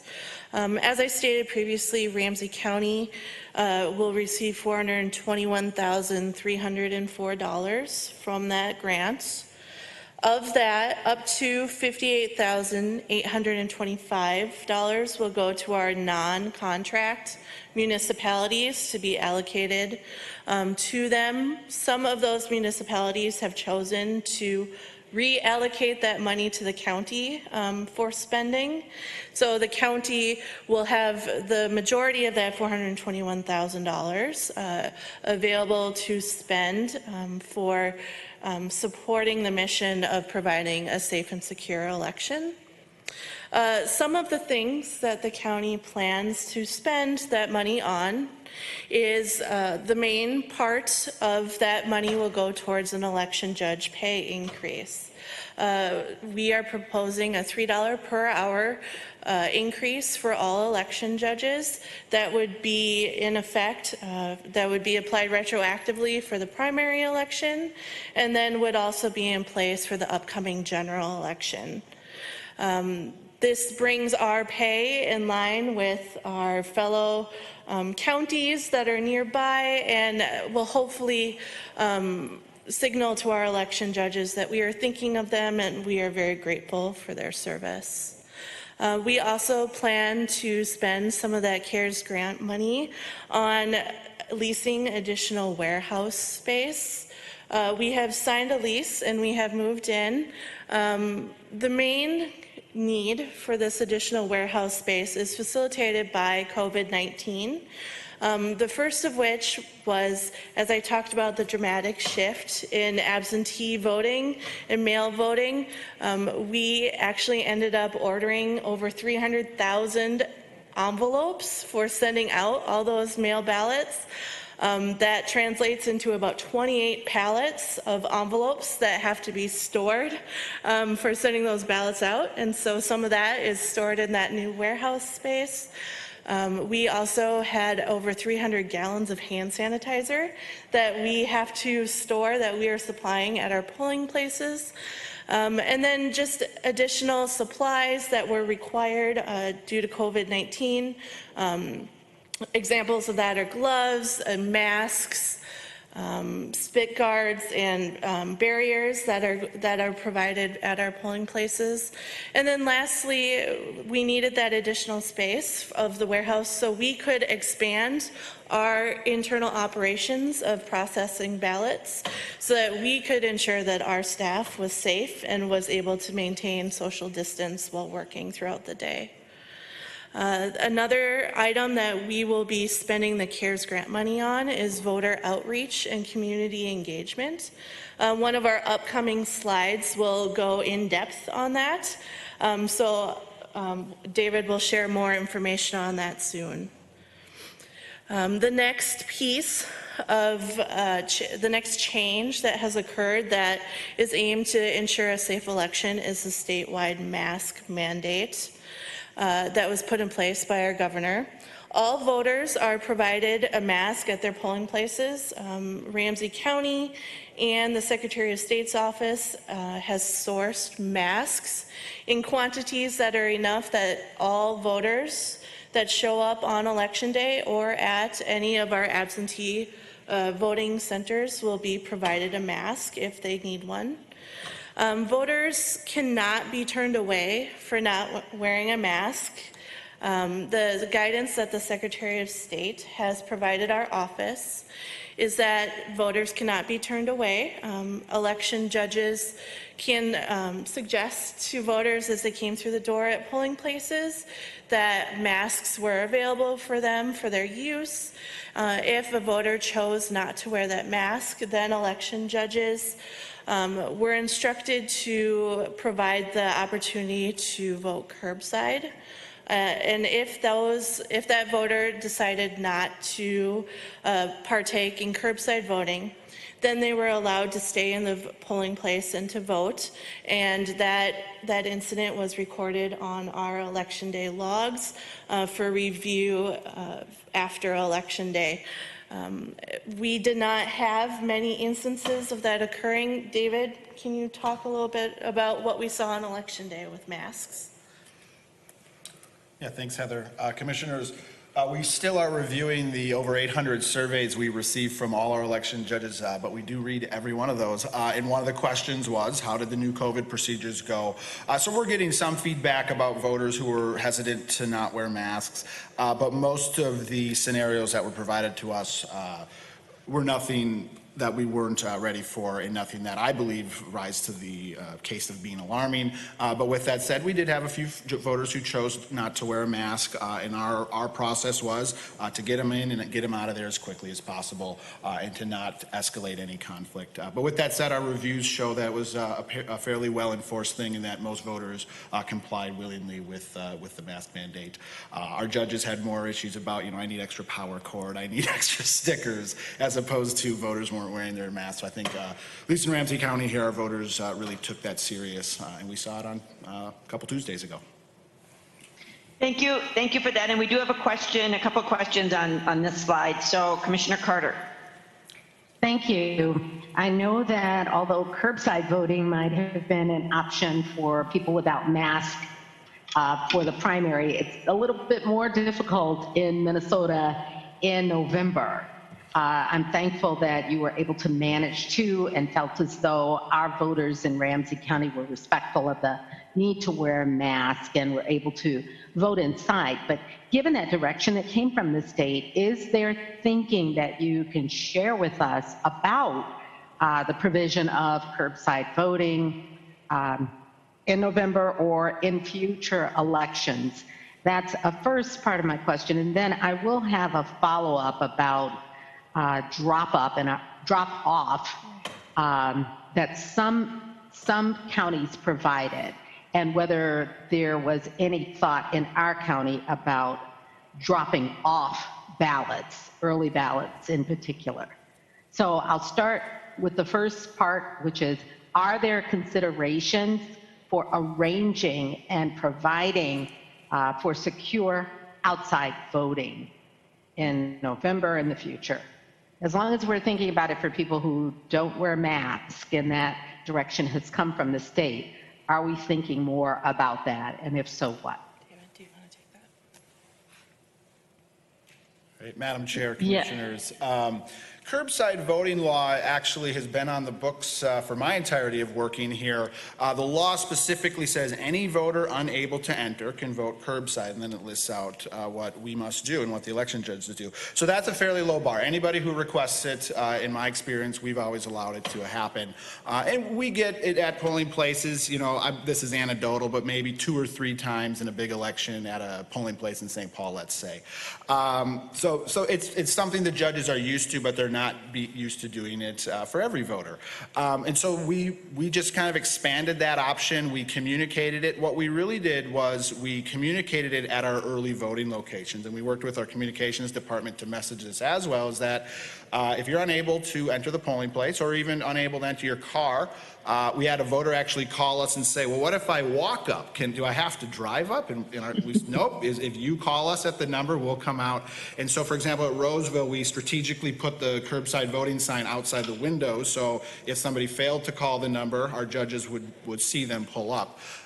We use the primary as a chance to learn, are voters interested in this option? Do they want to take advantage of it?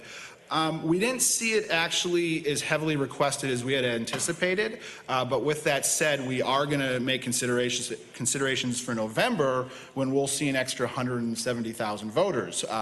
So to that, Commissioner, we are still planning on how that looks, but it's something we've always done. We just need to expand our capacity for it, but we know how to do it. As for secure drop-off locations, we will be talking about that at the end of this presentation, but if you would like, I guess I'll just give you a little sneak peek. Yes, we are planning on secure drop-off locations, and I think we have a fairly robust plan to achieve that for any voter who chooses to take advantage of it. Thank you very much, and I'll hold for that larger description. Thank you. And Commissioner Reinhardt.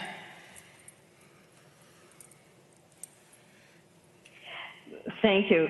I would suspect that the people that decide that they don't want to do absentee balloting or mail-in, that coming into the polling place is an important part of that experience. And so, there are some that doing the curbside is certainly fine, but they probably want to come in. And I also suspect that those that say, no, I'm not going to wear a mask, even though it's a mandate, that they're trying to make some sort of a statement about what it is. And I would hope that people would I guess I can judge what that statement is because of the virus getting higher and higher, and the exposure rates and what that means. But I'm glad that the judges are able to handle that, because that's really what it comes down to, is the judges and of course the other people that are in the polling place. Even though there's social distancing, that still the judges have to be there the whole time. And I do know that there was some concern there. So I just hope that people will understand, and maybe by November it will be more clear, because we do expect that there will be a surge, that this is nothing to play around with, and that having the mask on, especially in something like voting, is important. But I also think that we've been doing absentee balloting in Minnesota and no excuse absentee balloting for quite some time now, and early voting, and we've got so many different options here. And I just hope that people in Minnesota and in Ramsey County understand just how far ahead of the rest of the country we are in many ways, and how safe this is, and the security that we have. And I know that Deputy County Manager Francois talked about that at the beginning, but with all the rumors and things that are flying around there, I think it's important to reinforce the fact that we have safe elections in Minnesota, secure elections in Minnesota, and now we have this added security, public safety concern that we are dealing with as well. So to give people that confidence that we've got the security in place, I think is important, and that's what part of this presentation has done. So thank you. Thank you, Commissioner Reinhardt, and I will just add my gratitude for how far we are in comparison to the rest of the country with our voting, and I just really appreciate all the work that you, Heather, David, Deputy County Manager Francois, everyone's doing for this effort. I do have a couple questions on this slide. So when you say curbside, does that mean we're providing a table there, or did you bring a ballot out? Could you just describe what curbside means? And I am going to just follow up on Commissioner Carter's question, like in the winter when people think they want to be in person, but all of a sudden it's going to be a snowy day in November, and they're going to line up wanting you to bring them a ballot to their car because they don't want to get out of their car in the snow. I mean, I can absolutely see that. So could you just talk about that a little bit while we're talking about curbside voting? And if you have other slides on this later on, I don't think that you do, you can hold on that, but just if you could comment on the curbside. Yeah, Commissioner McGuire. So curbside is what the statute calls it. That is the name of it.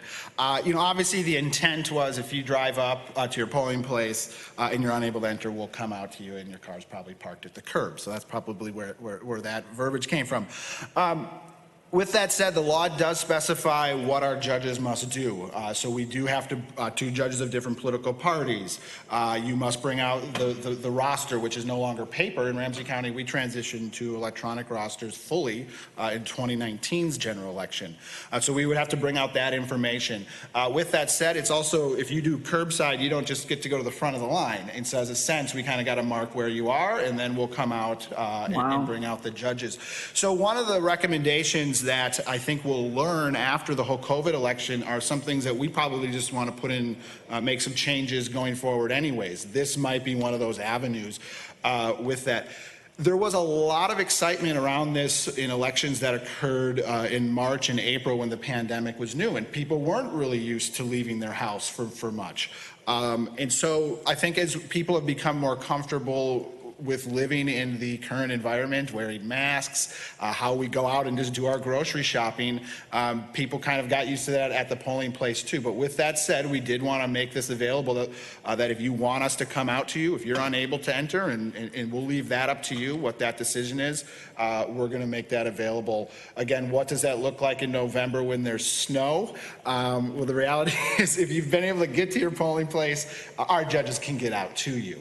If you do have concerns with with being able to make it to your polling place. That's why our communication strategy that we'll be talking about here in a slide or two really is going to let you know about your other options, other in-person options, mail options, drop-off locations. So if you do get the mail ballot, but you want to get it, make sure it gets back to us, we have those options. So I think our slogan we came up with a few years ago is vote your way. Now we really are living that, where voters have the choice to vote their way. One option in November, if you go to your polling place, is curbside, if you so choose. I appreciate that. Thank you for that. And I'll wait for other slides. And I just have one, just a clarifying on the CARES grant dollars. Did every county get election dollars, or did we allocate that as a county, that we allocated some of our CARES Act money to elections? I just didn't know if every county got an allocation or if that was our specific allocation from our dollars. Yeah, Commissioner, this was a very election-specific CARES grant that was actually authorized to the Secretary of State's office, and then the Secretary of State's, in consultation with a state task force that we were part of, came up with the distribution methods and what the money could be spent on. So here at Ramsey County, we did have a say in that. But to your exact question, Commissioners, the money is election-specific, and the formula was determined by the Secretary of State. But all counties got the money, and then the formula told us how much we had to give to all our municipalities and what the money could be spent on. And then the municipalities had the choice if they wanted to take all the money, none of the money, and what they will do with it. So in our suburban communities that are taking the money for their own, it will really be up to them what they choose to spend the money on. Obviously, the state said you must spend it within these 4 or 5 categories. But I would hope that most of our municipalities do consider giving their judges a pay raise, because they so deserve it here in Ramsey County. I appreciate that. Thank you so much. And I have, Commissioner Reinhardt, do you still have a question, or is that still from before? There we go. Okay. No, I do have. Oh, you have enough. Okay, thanks, Commissioner Reinhardt. Okay. I was a little concerned when I thought that the election judges having to declare a party, when you said 2 election judges of each party, which there's, independents as well, so I'm not sure how that works. But I thought that the party designation for the election judges was new just for the presidential primary. I know that we lost some judges because of it, because they hadn't had to do that before, as far as actually declaring. So could you clarify that, David? Yeah, Commissioner, the party designation for our election judges has actually been in place as long as I've been working here, which goes back to '03 and probably goes back, I would guess, even to maybe 1859. I can't attest to the law on that. But the designation of our election judges picking a major political party or giving us a statement that they do not affiliate has always been a requirement. And then within law, I believe there's 4 activities left that require 2 judges of different political parties. Election judges' political party affiliation is documented on their application, but it is a private piece of data. The state law does not make it public. Only the head election judges know that, so they can make assignments, and then our office knows it, so we can make assignments. This is one of the big burdens of staffing the polling places, is you've got to have people who are willing to affiliate with parties, and then you've got to get that balance. The point I think you're alluding to, Commissioner, was in March, voters had to indicate a political party when they selected their ballot, and that was very new in Minnesota. I don't think we've done that again since over 100 years ago, and we did hear from a lot of voters who were concerned identifying their party to us in order to receive a ballot. Well, and I think the other thing was that where the data has been private for the election judges, for the presidential primary, I think there was a concern, and I don't remember how that was resolved. That's what it was there, because it was potentially not going to be private, and so there was concern there. So now I understand, because I thought you had to have a mix, but that the privacy of that data was really what I had was questioning. So thank you. Yes, thank you so much. And we appreciate all of your great historical background, David. I know you've been with the county almost 15 years, and oh my gosh, it's just coming through. So thank you so much for all of that. Okay, so we'll continue on with your presentation then. Thank you, Commissioners. Continuing on with our discussion about ensuring a safe and secure election, David previously alluded to a state task force that was convened by the Secretary of State's office. Within that task force, there were local election officials that were named to it. David was one of them. So Ramsey County had participation on that task force.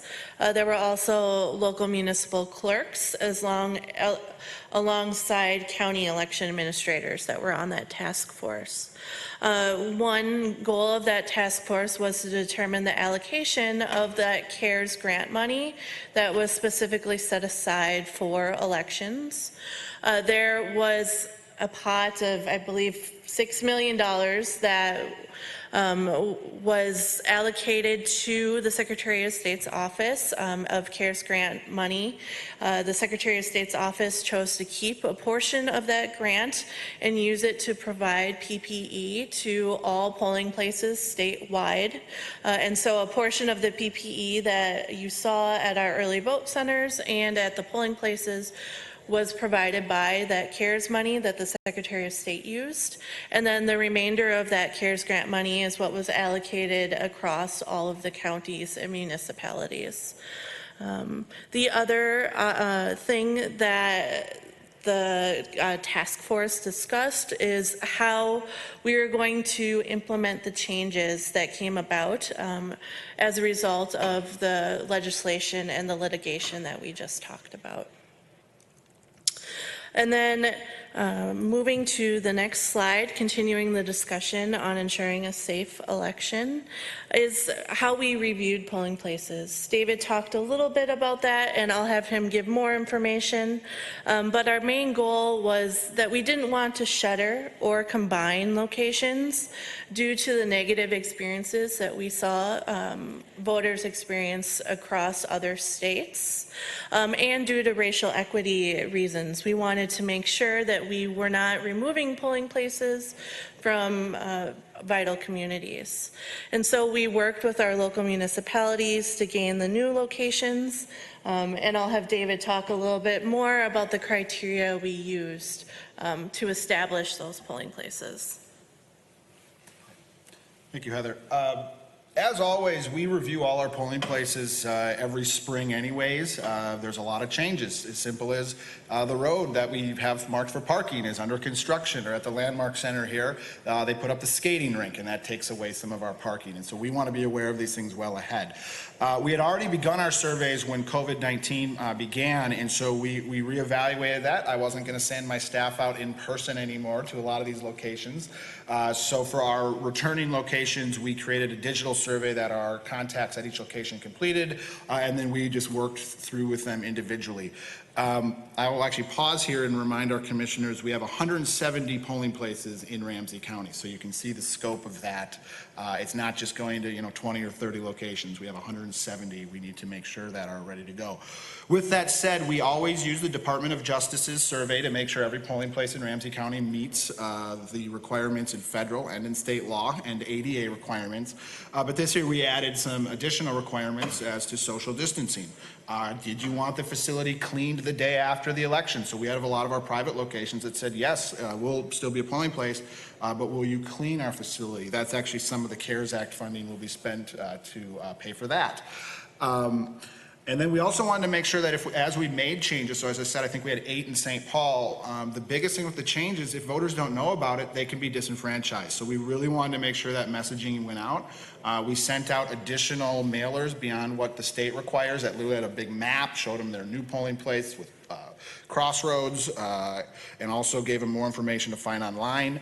And then we also kind of really posted a lot at the old location, so if voters did go there, they would know that they need to go to a new location, and we tried to keep those new locations as close as possible.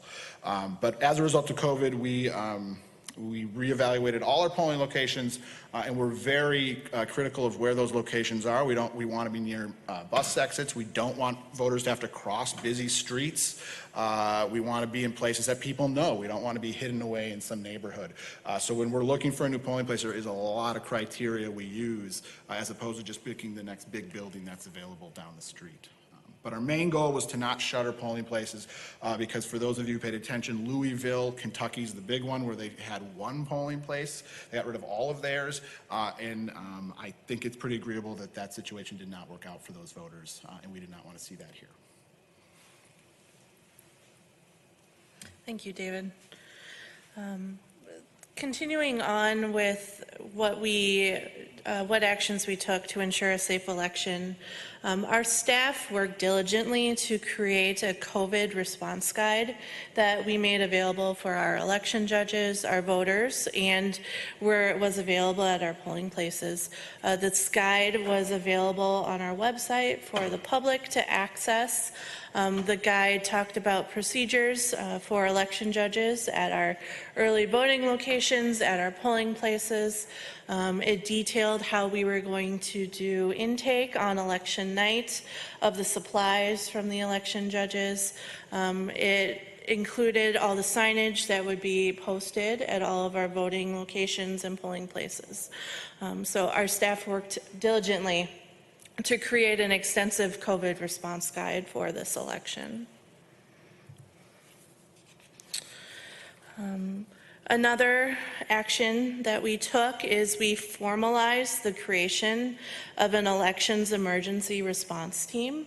In the past, elections has always had an informal response team that was ready and available for response on election day. But we took steps to formalize this. We had stakeholders from all throughout the county that were members of this team, communications, public health, emergency management, information services, the compliance office, just to name a few.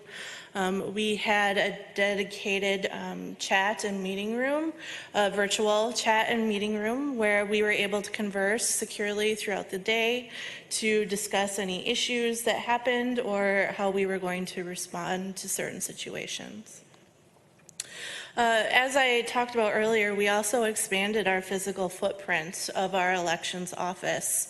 At Plato, typically elections is just on the first floor of the Plato building. But because we needed so many election judges and staff for our ballot board and for processing and getting out all those absentee ballots, we had a team of 60+ people on most days. And because of that, we had to expand to the third and the fourth floors of the Plato building as well. This was to make sure that our employees could remain safe and work in a socially distanced environment. We also leased that additional warehouse space. That picture is a picture of the additional warehouse space that we leased. You can see that we quite easily filled the space with all of the extra supplies that we had for our COVID response. And then our last slide on ensuring a safe election is what we did on election day. We provided a lot of PPE in the polling places. As I stated previously, the Secretary of State's office supplied a lot of PPE for our voters, and Ramsey County supplemented what the Secretary of State's office provided.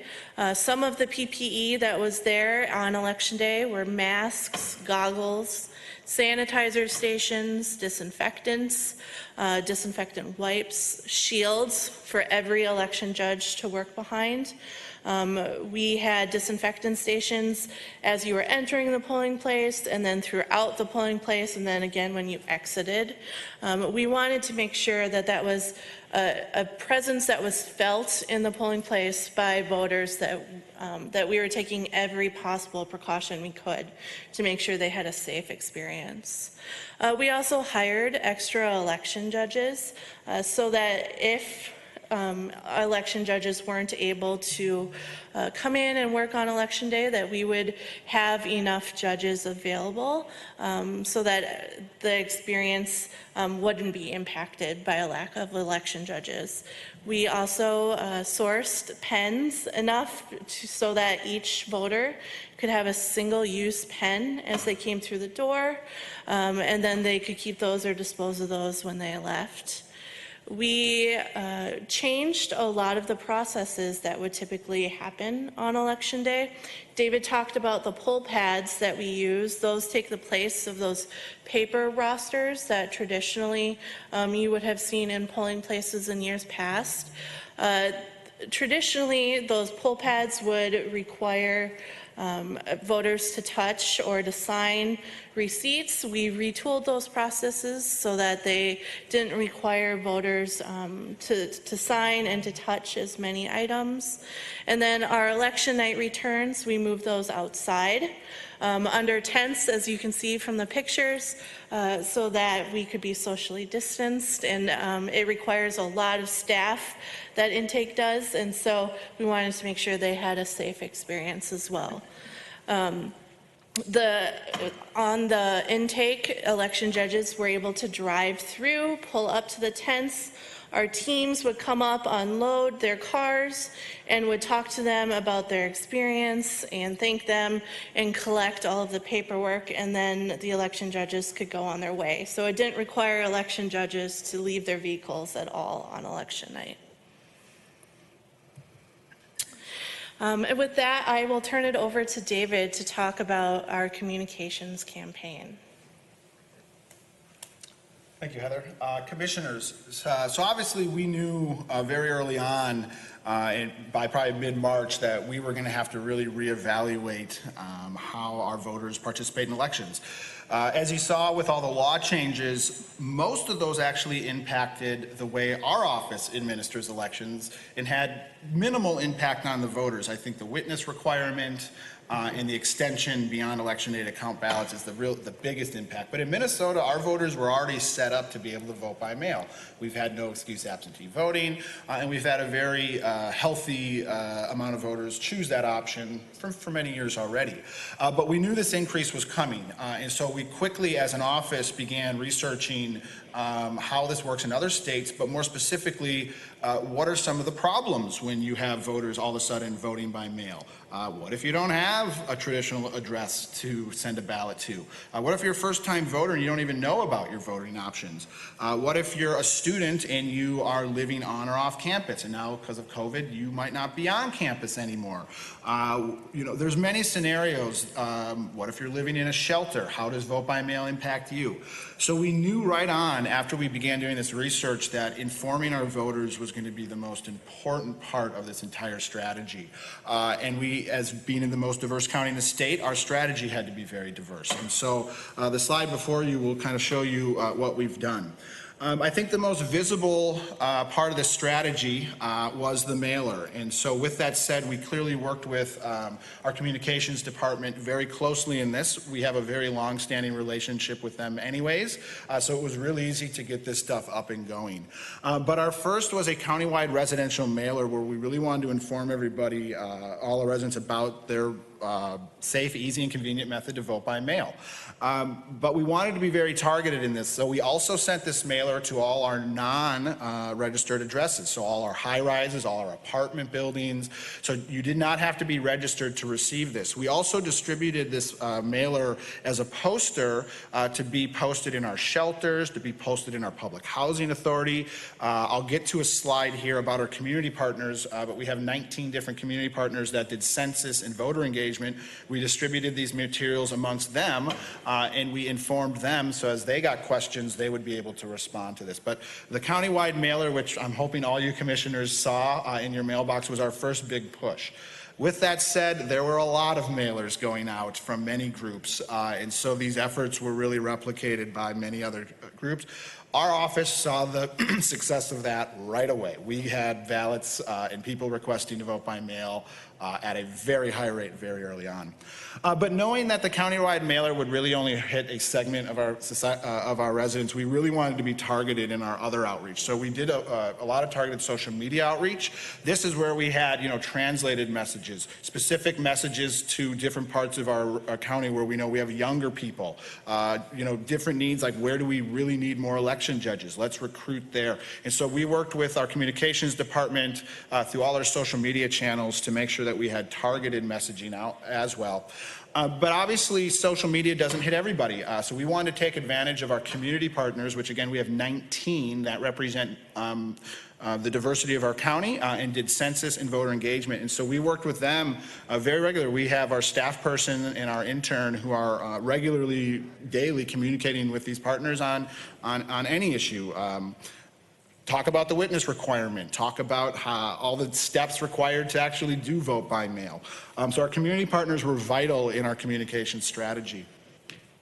We also did paid advertisements online as well as on radio programming.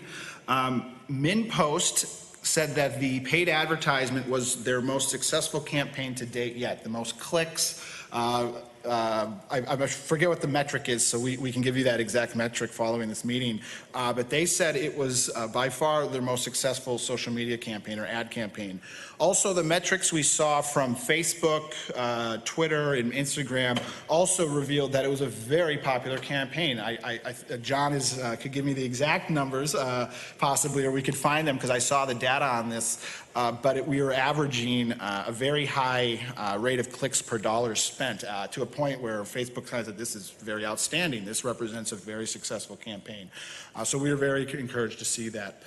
We also had radio spots encouraging people about vote by mail and where to get more information on Radio Ray, KMOJ, and then KFAI Somali Radio. I don't think we did all those for the primary, but we are working with all those for the general election to get radio advertisements and then interviews where we go on and allow them to ask us questions about anything they want in the elections realm. And then finally, we worked with communications to come up with our polling place signage. Obviously, for voters choosing to vote in person, we wanted to make sure they were aware of all the new changes that they would experience when they showed up. And so the poster you see on the screen on the left shows what voters saw as they entered and then throughout the polling places. And then we hired additional election judges to, in a sense, enforce, but more or less inform and encourage voters to maintain these. Grab a mask, sanitize, and use your single-use pen. But the strategy also required us to be transparent. So as we moved into a new method of vote by mail, which a lot of voters is new, we wanted to make sure that our residents knew what was going on and knew where the ballots were coming from, where have they been accepted, what our rate was. So as always, the data portal in Ramsey County is one of the best, so we wanted to take advantage of using the data portal and getting our information out there. So working with communications and the data team, they created the data portal, which was right on the elections website. You didn't have to dig through everything to find it. It was very available. And what this allowed for was transparency, but more specifically, it allowed us to do targeted outreach, and we could see where the rate of return was lower. In the map you see there, you could highlight over specific precincts and get that very detailed information, and then we would work with our community partners to say, look, you know, this precinct here, we've sent out a lot of ballots, but we've only received 7% of them back, or whatever the case may be, and we can really do a lot more targeted outreach to those specific neighborhoods or locations. And so I know our community partners really benefited from this information as they were out in events, doing outreach events. They could really kind of target where they needed to focus their efforts, similar to a lot of the census work where we're trying to figure out where do we need to send our folks to make sure we get that complete count. So we, in a sense, replicated that in the election world. So that then takes us to our work with our community partners. And so, you know, you can have a good message, but if it doesn't get out there and it's not usable, the message isn't usable. So we relied on our community partners to do this for us. Our community partners are our census and voter engagement, so it's a lot of the same groups that have been working on census. It's a very similar message, and it's very similar communities that they're trying to reach out to. A lot of this work started with our virtual town hall. We worked with the research team here at Ramsey County to facilitate a town hall before the primary where Karen, Francois, and myself presented and took questions from the public. And I think we had, for a low turnout primary, we had quite a few people that turned out to that town hall event. We're going to do the same event in the lead up to November, so we're working with our partners over at Research to, again, have some of these virtual town halls so the public can ask questions about, hey, where can I drop off my ballot? Or I don't have somebody to be a witness, or I don't have the right registration documents. What do I need? And we can be a resource to help them in these town halls. But our community partners were the big focus of getting this message out. We do a lot of work with them, so I don't want to go over everything, but the big thing that they did was they worked on translating our videos. So we can talk about, you know, lack of witness requirement and all this stuff, but if it's not in your native language or language you understand, it's pointless. So we worked with our community partners to translate these videos. In the picture you see, there's actually one of the filming takes for these translated videos. We worked with the Karen organization to start this. We will also be translating videos into Somali, Hmong, and Spanish, and then any other one of our community partners. So if we have any other languages that would like to be translated this information, we're ready to do it.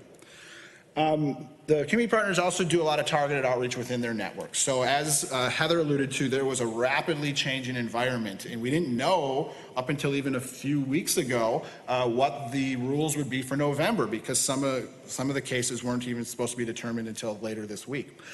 Our community partners were vital in getting this messaging out. So the witness requirement was the big change for a lot of our voters. We get them together at base camp, we talk it over with them, and then they're able to go out into their communities and at their events and share this information. We'll provide them any, you know, if they want physical documents, if they want a video, if they want a PDF of some kind, whatever their request is, we want to work with them to get them the materials in a manner that works for them. And again, they attend public events. But then they're also vital to our recruitment for election judges. As discussed earlier, we do have a lot of requirements, so you must give us a political party.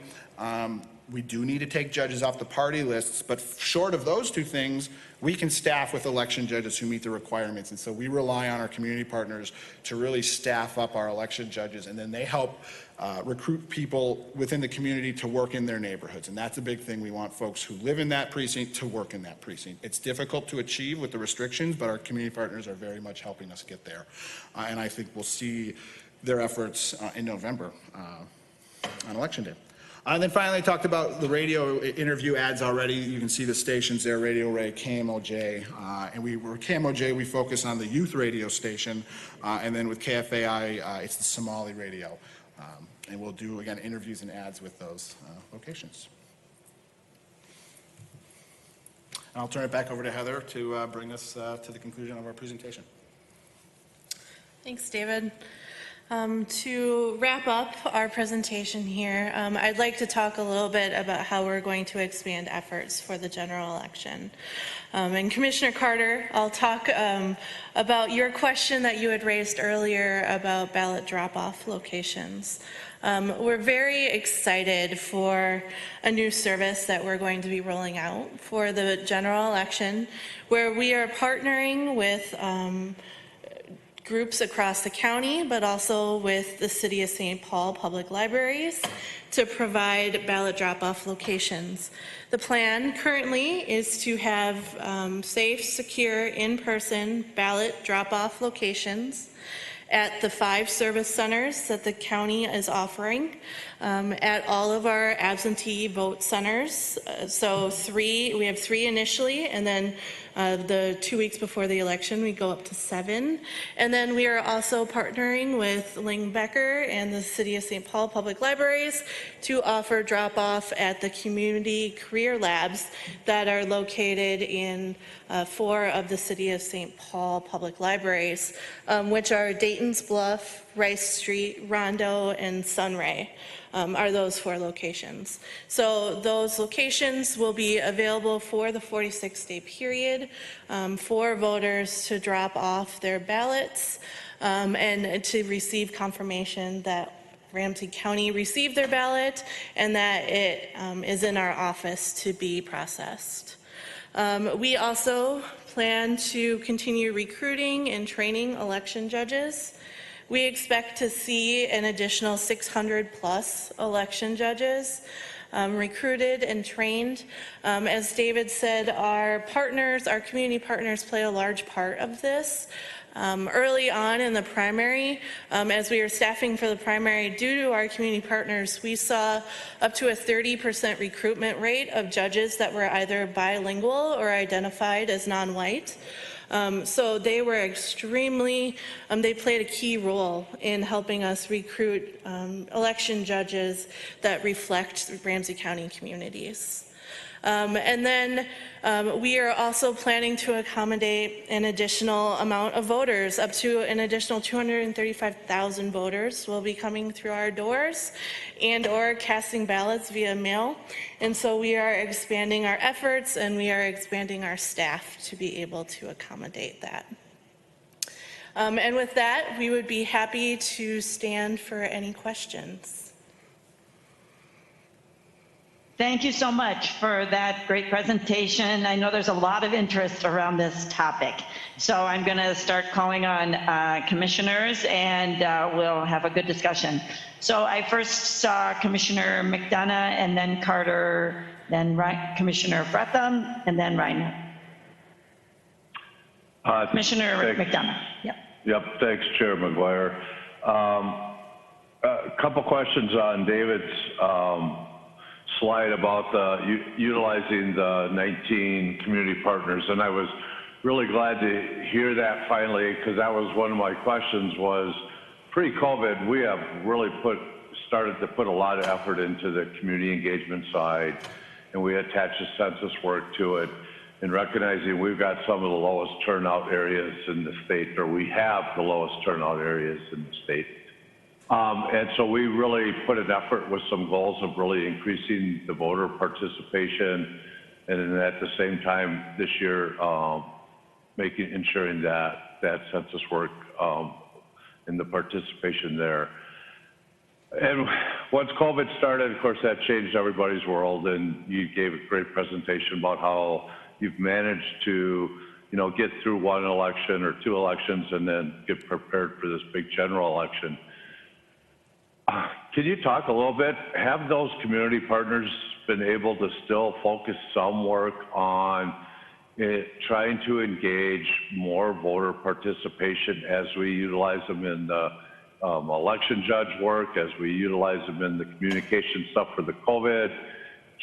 Were they able to stay focused on what we originally brought them in, or at least some work in there? And are we seeing some movement and some successes in those precincts and or House seats or Senate districts of higher turnout yet? Or between now and the general election, will we be able to utilize these 19 partners to help ensure that we are getting as many people to actually participate that may not have participated in the past? Thank you. Yeah, Commissioner McDonough, to that point, the main goal of the community partners from the outset was to encourage voter participation. Being one of the lower turnout counties in the state, we knew we had a lot of eligible voters who weren't participating in elections. So that was the main goal. To be able to participate, you need to be informed and you need to know about your avenues to be able to do so. And so that was always the goal. One of the tasks of the community partners was to get out there and inform people. And through informing them, hopefully they're at some event or they're at a debate or they're at a community picnic. And that gives them a chance to say, hey, you found this important to come out to. Let's talk about this other important stuff as well. But with COVID, it really changed the approach, but it didn't change the message. The message has always been, let's participate in elections, and here's the reasons why it's important. Like with census, there was very obvious reasons why participating in the census is important, and our community partners help spread that message. To factually back up their work, we don't exit poll voters as they leave, so we do not know their motivations. In a big election, there'll be a lot of exit pollers. So compared to August to November, we'll have a lot of data after November. But I think one of the key points is we more than doubled our turnout from the previous primary in a presidential election year. We went from 12% to 28%. We're not going to take the credit for that. Obviously, there's many factors well beyond our community partners. You've got to have good candidates. But with that said, that increase was still only 28%. So Commissioner McDonough, to get to your exact question about are we seeing these increases in these targeted precincts or the legislative districts, we actually didn't have competitive races or any races for some of our legislative seats because there was not enough candidates to have a primary. So with that said, we really don't have a whole lot of data, but I think the one encouraging piece was that we saw a double in turnout from the previous election. And if you were to look at the data portal map, you will actually see fairly high rates of participation in parts of the county where we didn't see it in the past. But we are analyzing this data still with internally with the staff in elections who works on this, as well as with our community partners, because our goal is to see over 300,000 voters in November, which will be the most voters we've ever seen potentially ever in Ramsey County, but definitely in my experience here. And those community partners are vital to get that out. But we will definitely come back with those specific districts and precincts that we've been tracing for about the last year and a half here now. Yeah, good. Madam Chair, could I do one follow-up? And I think Absolutely. I heard this, but I just wanted to confirm, because the jump up to 28%, that's countywide, that's great. But did we really, I think I heard you say this, but I mean, we could have jumped 40% in our traditionally high turnouts and not moved an inch or even dropped in the areas that we're focusing in on. Did we see a similar jump in those areas that we're focusing in on, you know, in relationship to that, you know, 12 to 28? You know, in the past, maybe it was only 6 or 7 in those precincts. Did we see that moving up to 20, 21%? Commissioner, anecdotally, we saw the increases throughout the entire county, not just specific to our high turnout communities, but we did see it in St. Paul. But I would have to follow up with you because I don't know the specifics offhand of all of our 170 precincts. But that is definitely something we have staff that looks into, and I can very easily get that information out to the group. And I know we've always had a few of our target precincts, so I can and target legislative districts, so I can definitely provide that to the entire body here. With that said, I can't guarantee that we had a primary for every legislative seat to be able to have a perfect correlation, but I can provide that. I just don't know it specifically off the top of my head today. You know, and Madam Chair, my apologies, but you know, it's interesting. One of our lowest turnout districts, a candidate actually beat the endorsed candidate, and it'd be interesting to see those numbers and how that played out in that district, knowing that that candidate did a lot of work to get out probably new voters herself, as we're trying to get out new voters. Yeah, Commissioner, I did notice on election night that legislative seat had a lot higher turnout than the other ones, but again, I only know the numbers offhand anecdotally, but I noticed that as well. There was a very high rate of participation in that legislative primary. Thank you. Thank you, Commissioner McDonough. Now Commissioner Carter, and then Commissioner Fretham. Thank you very much, Chair McGuire. I would just say thank you so much for all of the work that was done. I know, Dave, that we saw you, Commissioner Maniscalco and I, the day of the canvassing, and you shared with us what an intense process of work this past election was for staff, the increase in staff to manage the work, but also the focus and the intensity of the work that your staff did in order to prepare for and to conduct this last election. So again, thank you so very much. And the results, certainly, along with that of our community partners and candidates, as the Commissioner McDonough has just shared, that your work actually showed the result. I am so glad to hear, too, about the plans to expand drop-off. And on that point, thanks for sharing that information. I wonder if you had any thoughts about what one incident that I saw was that indicates that as we prepare for drop-off, we've certainly got to be conscious of the fact that we have our service center drop-offs. And if there is any concern about how we label, mark, certainly that you're working through that, you might want to just share a little bit about that. I'd love to have the opportunity to ask also about youth judges and how we are preparing our youth as certainly the future of healthy and vibrant elections, perhaps in the area of election judge selection and training. So if you have a moment to address that as well. Thanks. Yeah, Commissioner Carter, to take your first point about drop boxes, and then I'll talk about the youth serving as election judges. In my experience here, if you ask me how often we've used drop boxes for voted ballots, I'll say never. This was something brand new. We've never done this before. In our meeting with the state, so annually myself and the staff have to get trained by the Secretary of State's office every 2 years. This got brought up, and the state kind of said, yes, go ahead and use them. But beyond that, most counties were out on their own. So one of our initial challenges was every county was kind of taking this on their own. And actually, for most counties, every city took it up on their own manner. And because voters were hearing what was happening elsewhere, there really was kind of a whole mix of different messaging, and that came to a head with here in Ramsey County probably the weekend before the election. As a result of that, we've learned very much the importance of this messaging. We've also reached out to the state, and they're going to provide some statewide guidance, because one of the things with voters is if they can do it somewhere, why can't they do it somewhere else? You know, our voters don't see the difference between Hennepin and Ramsey. They see themselves as a voter and have access to the right to vote. And so we're working with the state to have a statewide messaging, but what we're hoping is that the plan that Heather laid out kind of becomes a standard, that will have secure drop locations. So as you hear, we're calling them locations, not boxes. One of the things with giving us your ballot is we want to make sure that everything on there is correct. The Saturday before the election, we had, I think, 180 ballots dropped off at our office, and we had a team of judges outside under, no, they didn't have a tent because it was a very nice day, but they were outside at the sign saying if you don't want to go inside to vote, or if you're here to drop off a ballot, call this number. But on that day, we actually just staffed people out there. And the point of these people was to review the ballot or their return envelope for completion. 30 of the 180 people who showed up did not have their ballot properly completed, and as a result, we would have had to reject.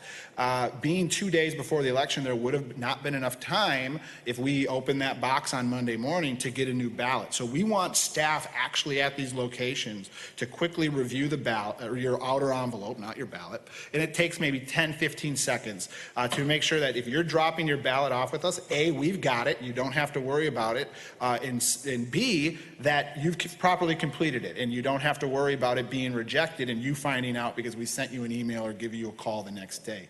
We're also very heavily communicating, and it's on our website, that you can track your ballot online. So if you've mailed it back or dropped it off in person, you can actually go home online and see that, yep, it's been accepted and it's in our secure system now.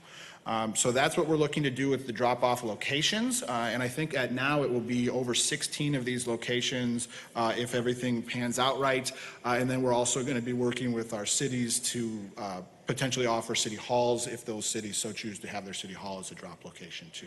There are restrictions in state law, you know, who has to bring the ballots back. They actually have to be accepted by city or county staff. So we'll work through those logistics with each city. They won't be a hard barrier to get over. So at the end of the day, we will have a lot of locations where voters can securely drop off their ballots to our staff. Exactly. For your question about encouraging the youth to work as election judges, it was the workshop, it must have been in late 2018. We came before you and we're fairly excited that we had over 442 students work as election judges out of our 1,500. That was huge. We increased from 80 the previous year to over 442 students. Unfortunately, August primary, we had very few students. With COVID and the schools being heavily restricted, our teacher liaisons that we have a relationship with in 17 different schools to help recruit students, unfortunately, most of them said they were unable to do that due to the restrictions with the students.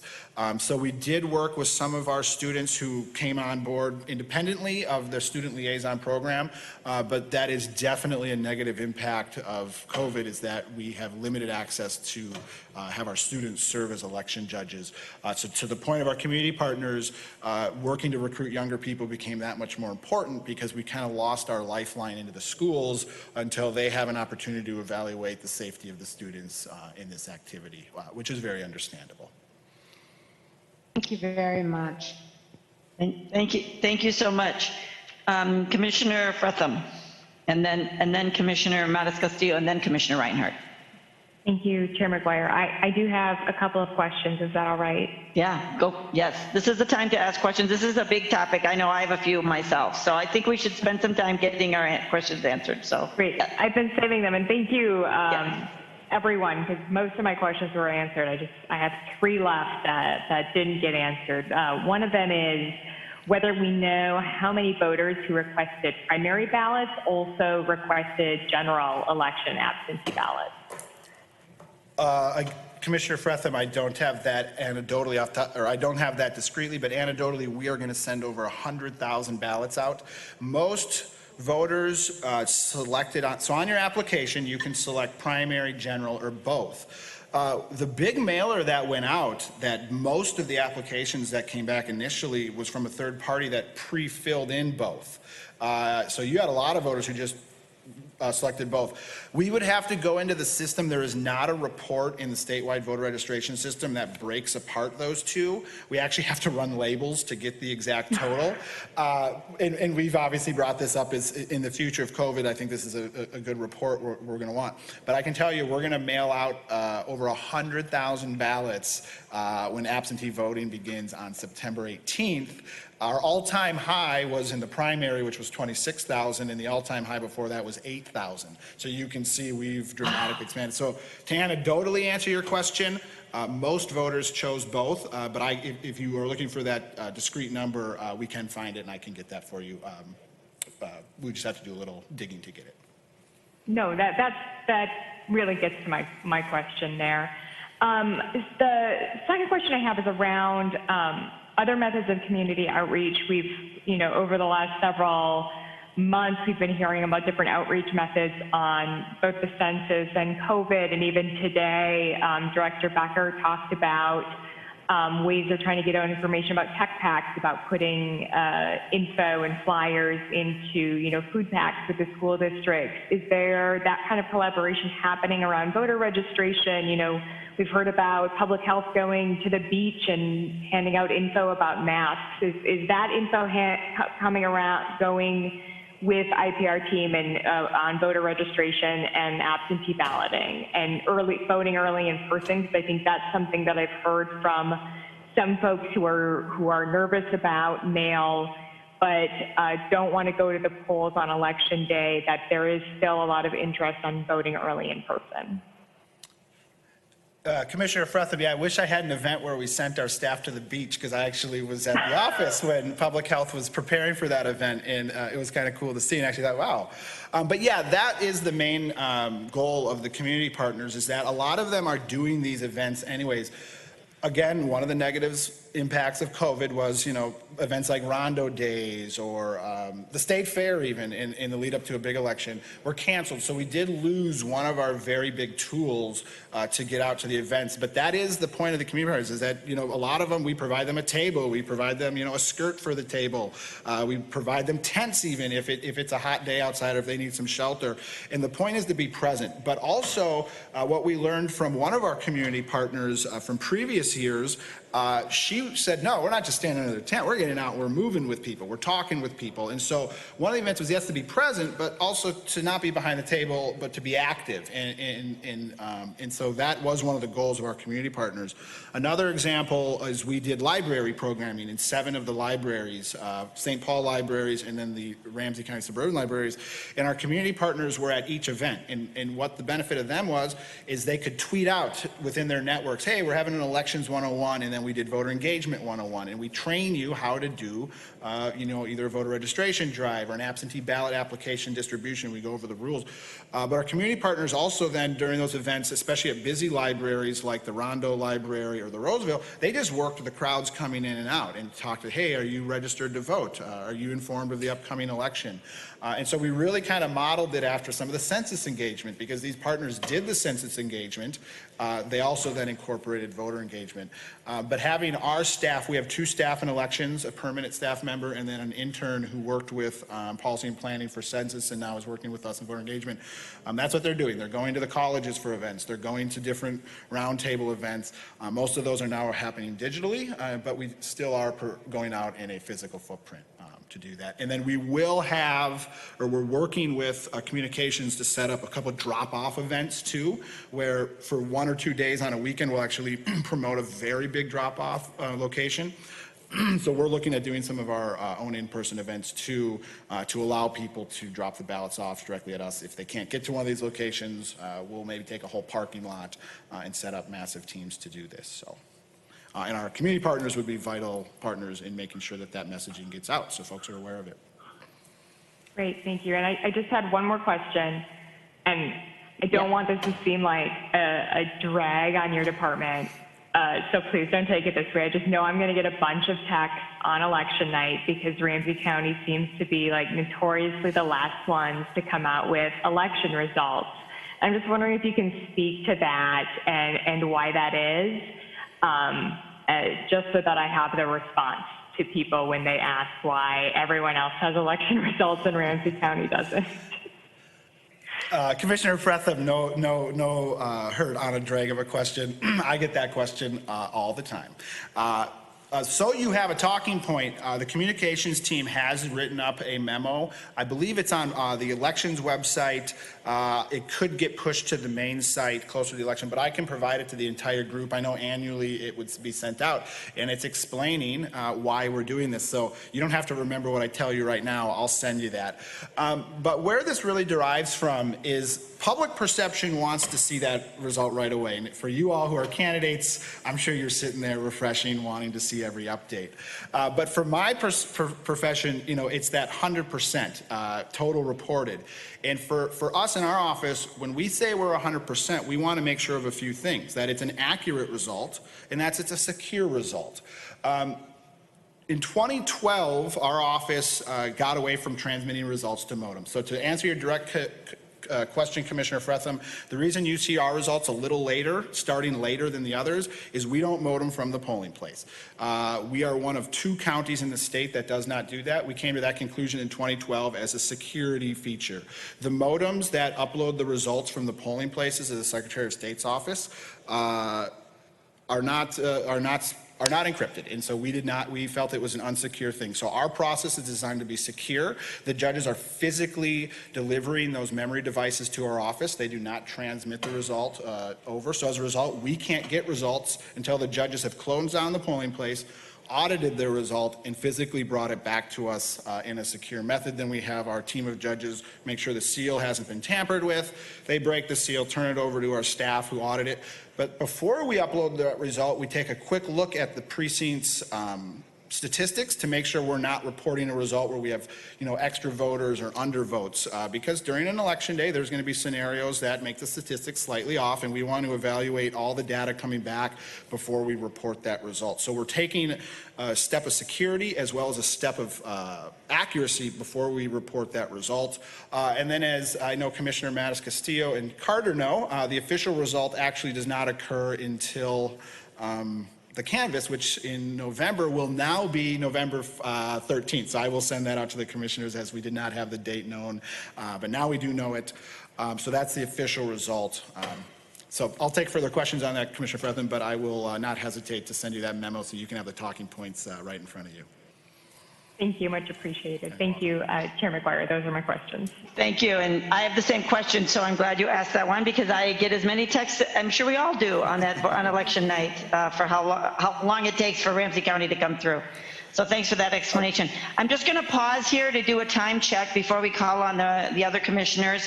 I know that Deputy County Manager Francois said they might be able to come back. I'm getting another note from our county manager that maybe we do want to do property tax still this morning, but I'm going to call on County Manager O'Connor to have that conversation. I know we have I know we have at least 15 more minutes of questions on elections at least.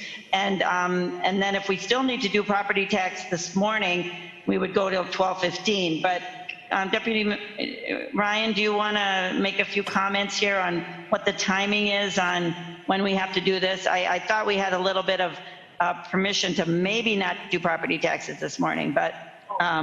Always do, but it's just, it's more of, I just want to set the reality with budget meetings starting this afternoon and becoming the clear and present reality in the weeks ahead. And one quick answer, because I can't avoid going there, on the timing of election results. We need to deprogram the idea that there will be election results on a specific election night this fall anyway. So whether you're uploading manually or you're sending in results, with the number of mail-in ballots coming in, we need to work very hard as an organization and community to say a transparent and accountable election process is our priority, and speed is something we'll work on, but it's not going to be done on election night this year. I will predict that right now on behalf of everybody, and if Dave can beat that bar, then good for him and Karen and the entire team. Regarding timelines for the rest of today, we need about 30 minutes from our conversation with Deputy County Manager Francois for the property tax update, and we have a budget hearing at 1 o'clock. Next week is all budget hearings. The following week there is some budget work. We have our new board documentation training is an afternoon coming up, as well as a safety and justice hearing on the 15th of September. Our next easily available date becomes October 13th. Property taxes are due October 15th. We don't have any policy decision, but I just want to check in with all of you and say that may or may not be something you want to do. The other option is the 5th Tuesday in September, normally not a board meeting, could become a workshop day. And so those are kind of your options, either to fit it in a 30-minute window here today before budget hearings start at 1, or we could look at the 5th Tuesday or into October, Madam Chair. Okay, so I'm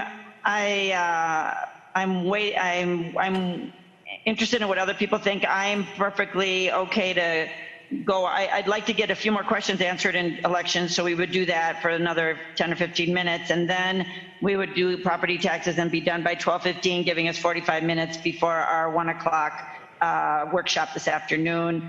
How do people feel about that? Are people okay with that? And just maybe unmute or let me know. Yeah, yes. Who's? This is Victoria. Yeah, Commissioner. And I chair the property tax advisory subcommittee, and we are going to be having a meeting. So honestly, as far as the second half coming in and what we're looking at, October may not. Yes, the taxes taxes are due in October, but I think that we will have county board meetings. I think October would be fine because I think you're being very. I'm trying to think of the right word. That we're going to be done by optimistic. Thank you. Yes. That we're going to be optimistic. Right. That we'll be done by 12:15. But either way, but I wanted you to know that the property tax subcommittee is going to be meeting. Thank you for that, Commissioner Reinhardt. And that does bring it. I am sensitive. That was probably optimistic to think about that. Are there any other thoughts? And in that regard, I would say then let's continue on with questions with elections and then do property tax in October. If people feel that that's, we can do it then. Madam Chair, I'll just finish with, we'll plan to go to October. If there is a pressing need where people decide they want to try and do it in September, we have that 5th Tuesday as a flexible spot. We can work with the chair to schedule appropriately from there. Mm-hmm. Okay, I'm actually now going into gallery view so I can see everyone. Are people okay with this then, that we do the property tax in October and we'll continue on with questions with the elections? Is that okay? Okay, thanks everyone. All right, so with that, we have Commissioner Mattis Castillo and then Commissioner Reinhardt. Great, thank you. I was debating whether to ask a question or wait, giving time, but now that we have time, I'll ask. I want to just say thank you to the team. I had the privilege to, certify the election, so we had a little preview of this presentation, and so really appreciate the team. It's really exciting, and the amazing amount of work and really thoughtfulness that goes through our elections and making sure that we maybe not have the fastest results, but we have the most secure and accurate. So I appreciate that very much. David, it has come up a couple times, and it was a learning point for me during the certification about when we talk about the parties. And so for the benefit of the group, would you just share what the official parties are in Minnesota? Because it was a surprise to me. Yeah, Commissioner, in Minnesota, A major political party is defined as any party that gets 5% of the vote in a statewide election. So that's governor, U.S. Senate, auditor, Attorney General, any statewide office holder, if they get 5%. So in Minnesota, the DFL and the Republican Party have long time been major political parties. Currently, to answer your exact question, in Minnesota, it's the DFL, the Republicans, the Legal Marijuana Now, and the Grassroots Cannabis Party are the 4 major political parties in Minnesota. When I first started, the Green Party was a major party, as well as the Independents, but in successive elections, they have failed to get that 5% threshold. So that's another factor with assigning election judges, is that our major political parties shift, and judges have to select one of these parties. So when you lose the Green Party or the Independence Party, you lose the ability to staff judges in that manner. Right now we do have 4 major political parties. Most of our judges identify with the 2 major parties, as would be obvious. Great, thank you. I just thought that was good for the good of the group and information. So thank you, and thank you again for your incredible work. Really appreciate it. It's very exciting. I can't wait for November. Cool. Thanks, Commissioner. Thank you so much. Okay, Commissioner Reinhardt, and then Commissioner Carter, and then I have some questions too, and others. Okay, Commissioner Reinhardt. Thank you, Madam Chair. Well, I have a comment, and then I do have a question as well. I kept hearing about the single-use pens, and the environmentalist in me is like, what? Now, I think you don't mean single-use, that it has just enough ink in it or whatever in it to use once. What you're saying is that the pen is going to be used and that no one else is going to use it. So you're the single user of the pen. I hope that we don't tell people that they should throw it away. Because that was one of the, I swear I heard they can throw it away or they can take it with them. No, we do not want that many pens in our garbage. I also don't know if there's any way to recycle them as far as the plastic, but from an environmental perspective, we need to say, hey, this is your souvenir pen, you know, and that people take it with them and they use it. So it's a single user pen, not a single-use pen.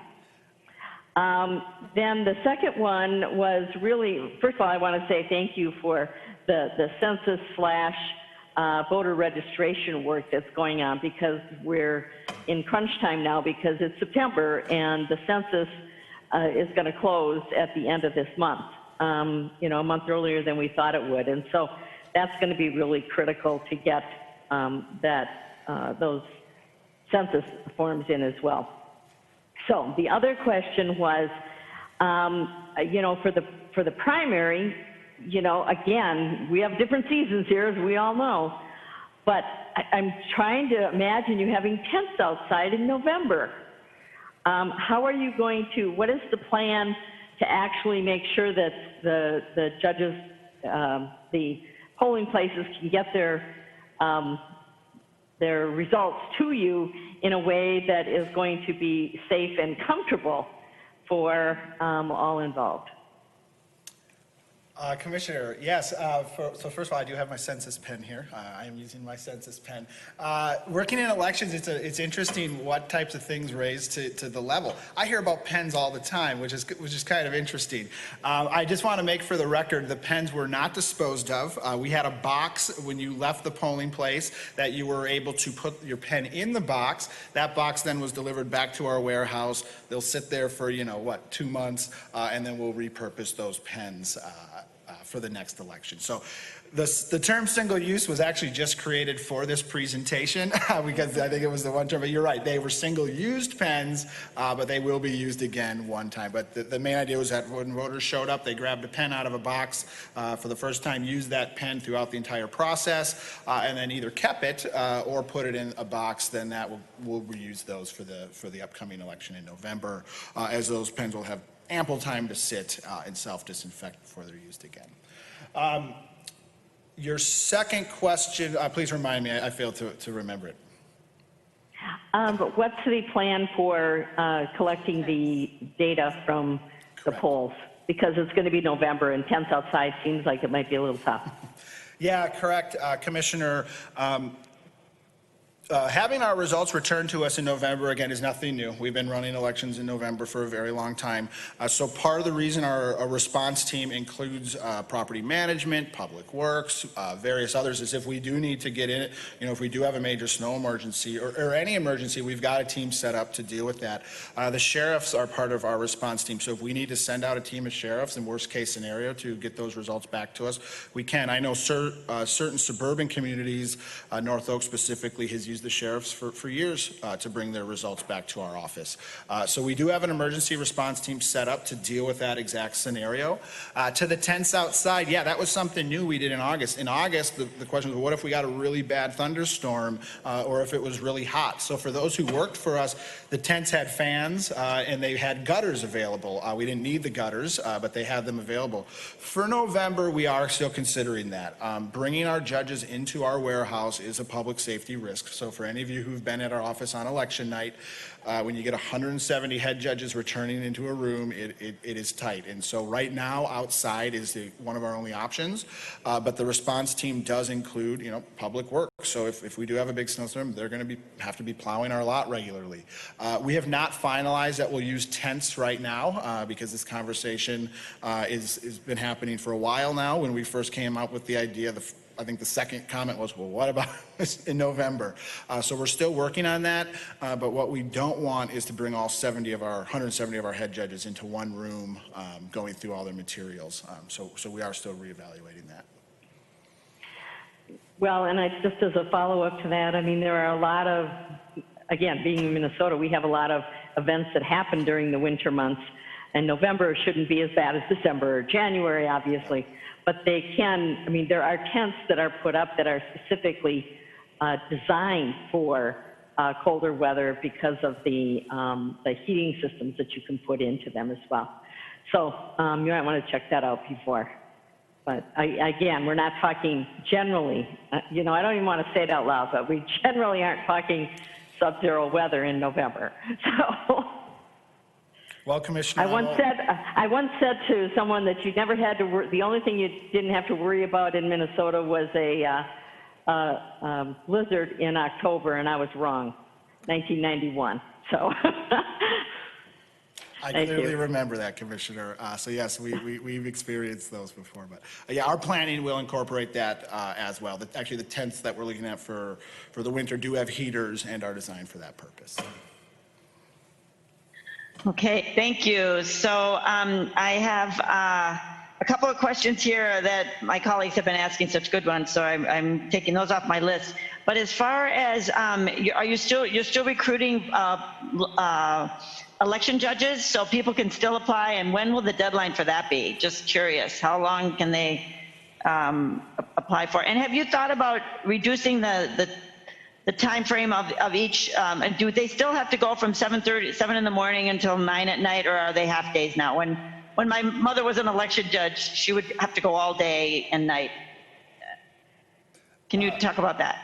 Yeah, Commissioner, the first question, what is the deadline? In Ramsey County, our deadline is really the night before. If you can get us your paperwork and you can go through your 2 hours of required training and you're able to do that by the night before the election, we'll try to assign you. With that said, in a perfect world, it's very difficult to get people onboarded in the last 2 weeks. Yeah. But if you want to work and we need you, or you bring a skill, you're bilingual, or you've got previous experiences, we want you to serve. And so with online training, you're able to do that the night before the election. And if our system shows that you did complete that, we're able to assign you to work. So really, if you're interested in serving as an election judge in Ramsey County, get a hold of our office through email, phone call, or in person, and we'll do our best to get you to serve, even if you do show up the week before the election. Okay, and we still need judges, so people should do that, okay? Right. Great. My other question is about the drop boxes, or when will this start? So people can start absentee, well, they can get absentee ballots on September 18th, right? So they'll be ready to mail those in. Now, people are starting to get nervous about the mail service, whether they'll actually get there. So they want to actually physically, drop off their ballot. So could you just talk about what their opportunities to drop off their ballots will be? When will those those locations, the drop locations, be set up, and what can they do with their ballots if they don't want to mail them? Commissioner, our goal is to have all the locations for drop-off available on September 18th. With that said, we're still working through some of the logistics, but any location we are hoping to have it open by the 18th. We can guarantee that our libraries, our service centers, and our absentee voting locations that we're already operating, those will be open on the 18th. It's just some of the additional ones in St. Paul that we're working on. But our goal is to have them all available on September 18th. With that said, nobody will have a mailed ballot to return to us on the 18th because we start mailing them out. But administratively, we need to have those locations open for in-person voting. And if we're there, we're going to have the capacity to accept those ballots in person. So September 18th, that's only 3 weeks away, so we're really running quickly on this, but we want to make sure that that's available for all the voters when absentee voting starts. Well, I really appreciate that. I was at an outdoor event with masks and social distancing, and with several legislators. And so of all the issues we covered, the most important one, the one that got the most questions, was about elections and how can I drop off my ballot and how can I vote. So people are very interested in this, and I'm very proud of people that they are, and I'm proud of how Ramsey County is making it easier for people to make sure that they can vote. So thank you for all of that. And will we be sending out any new postcards or no? I mean, I know you're putting out word in every communication we can. Are you going to be? I know you sent out those postcards before the primary. Just curious if we're going to do that again, and just interested in that. Commissioner, I believe that as of today, we haven't made a decision on that. We do have a communications meeting later this week where we'll discuss our strategies going forward. But as of today, we do not plan to send out another mailing based on the fact that we've already got over 100,000 people responding, and we're seeing those. So we at this point want to make sure we're putting our resources where we really can get to those folks who this might be new, they might be unaware, they might have additional hurdles to get over and able to do this. So still planning on an aggressive communication strategy. What that looks like with physical mailings is still to be discussed, but at this point we have nothing in plan to do a countywide mailing again. Well, I really appreciate that. So thank you so much. That is actually all of my questions. Is there any other questions from any other commissioners? And we actually did do a really good job of ending this by 10:02. I know Chris Samuel's still on the line, and I appreciate you hanging out, Chris. But should we just stay with our plan? I mean, I want to give Deputy County Manager Francois the opportunity to say some final remarks. Do we want to stay with our plan to do property taxes later, or do we want to do them now? I see Ryan O'Connor. I'm going to call on you, Ryan, and you can say what you're thinking.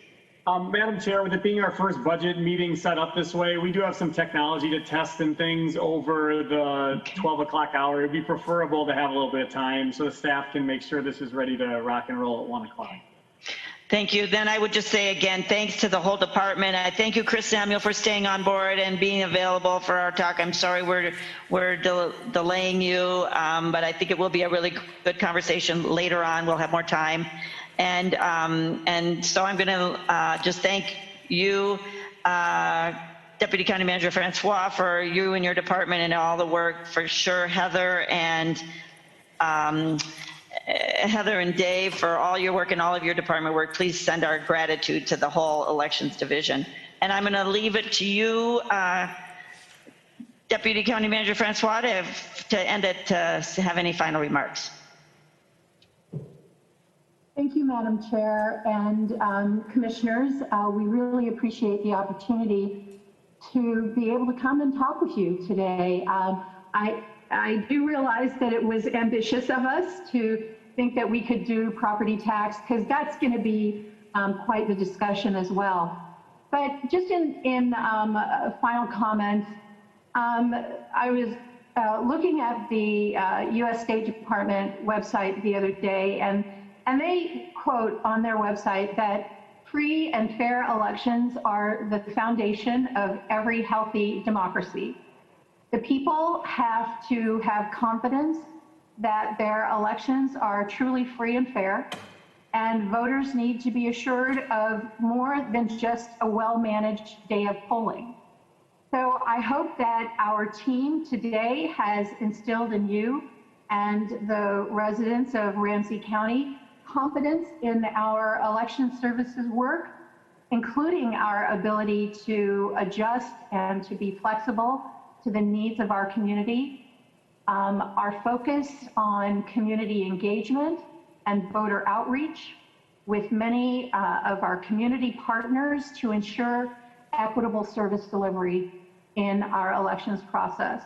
We are focused on providing a safe and secure, fair and just elections experience for our voters. That said, I am incredibly proud of this team. They have worked harder than they ever have before, and in my estimation, they are by far the best elections team in the state. So I also want to say to them, thank you very, very much. You guys are awesome. Thank you so much. And with that, Madam Chair, I think we're still in the board meeting. Do I turn it back to you? Because this was a workshop within the board meeting, but thanks. Yes. Thank you so much, Darren Francois, and your whole team. So Commissioner Carter, I will turn it back to you, Madam Chair. Thank you very much for chairing this workshop and the Committee of the Whole for Economic Growth and Community Investment, Commissioner McGuire. And thank you for all of the work that has been done during this board meeting. A reiteration that we do have a meeting online again at 1 o'clock today. It is an additional workshop, this time for our safety and justice team. And so we will see each other again at 1 o'clock here in this venue. Our meeting is now adjourned. Wait. I won't adjourn yet. Okay. We have a budget meeting. We don't have a workshop. I'm sorry. And thank you, Commissioner. I was like, wait, we no. have a budget meeting. Thank you for the correction. And so we will see you at 1 o'clock all together again. This venue, our meeting is adjourned. Thank you.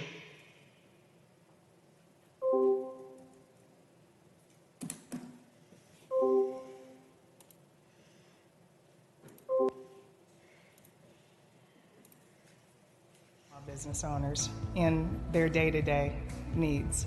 So it is a matchmaking service, if you will, for entrepreneurs and those who want to help and be on the front line in order to answer questions and be able to serve as a resource. Cities and states and counties and federal level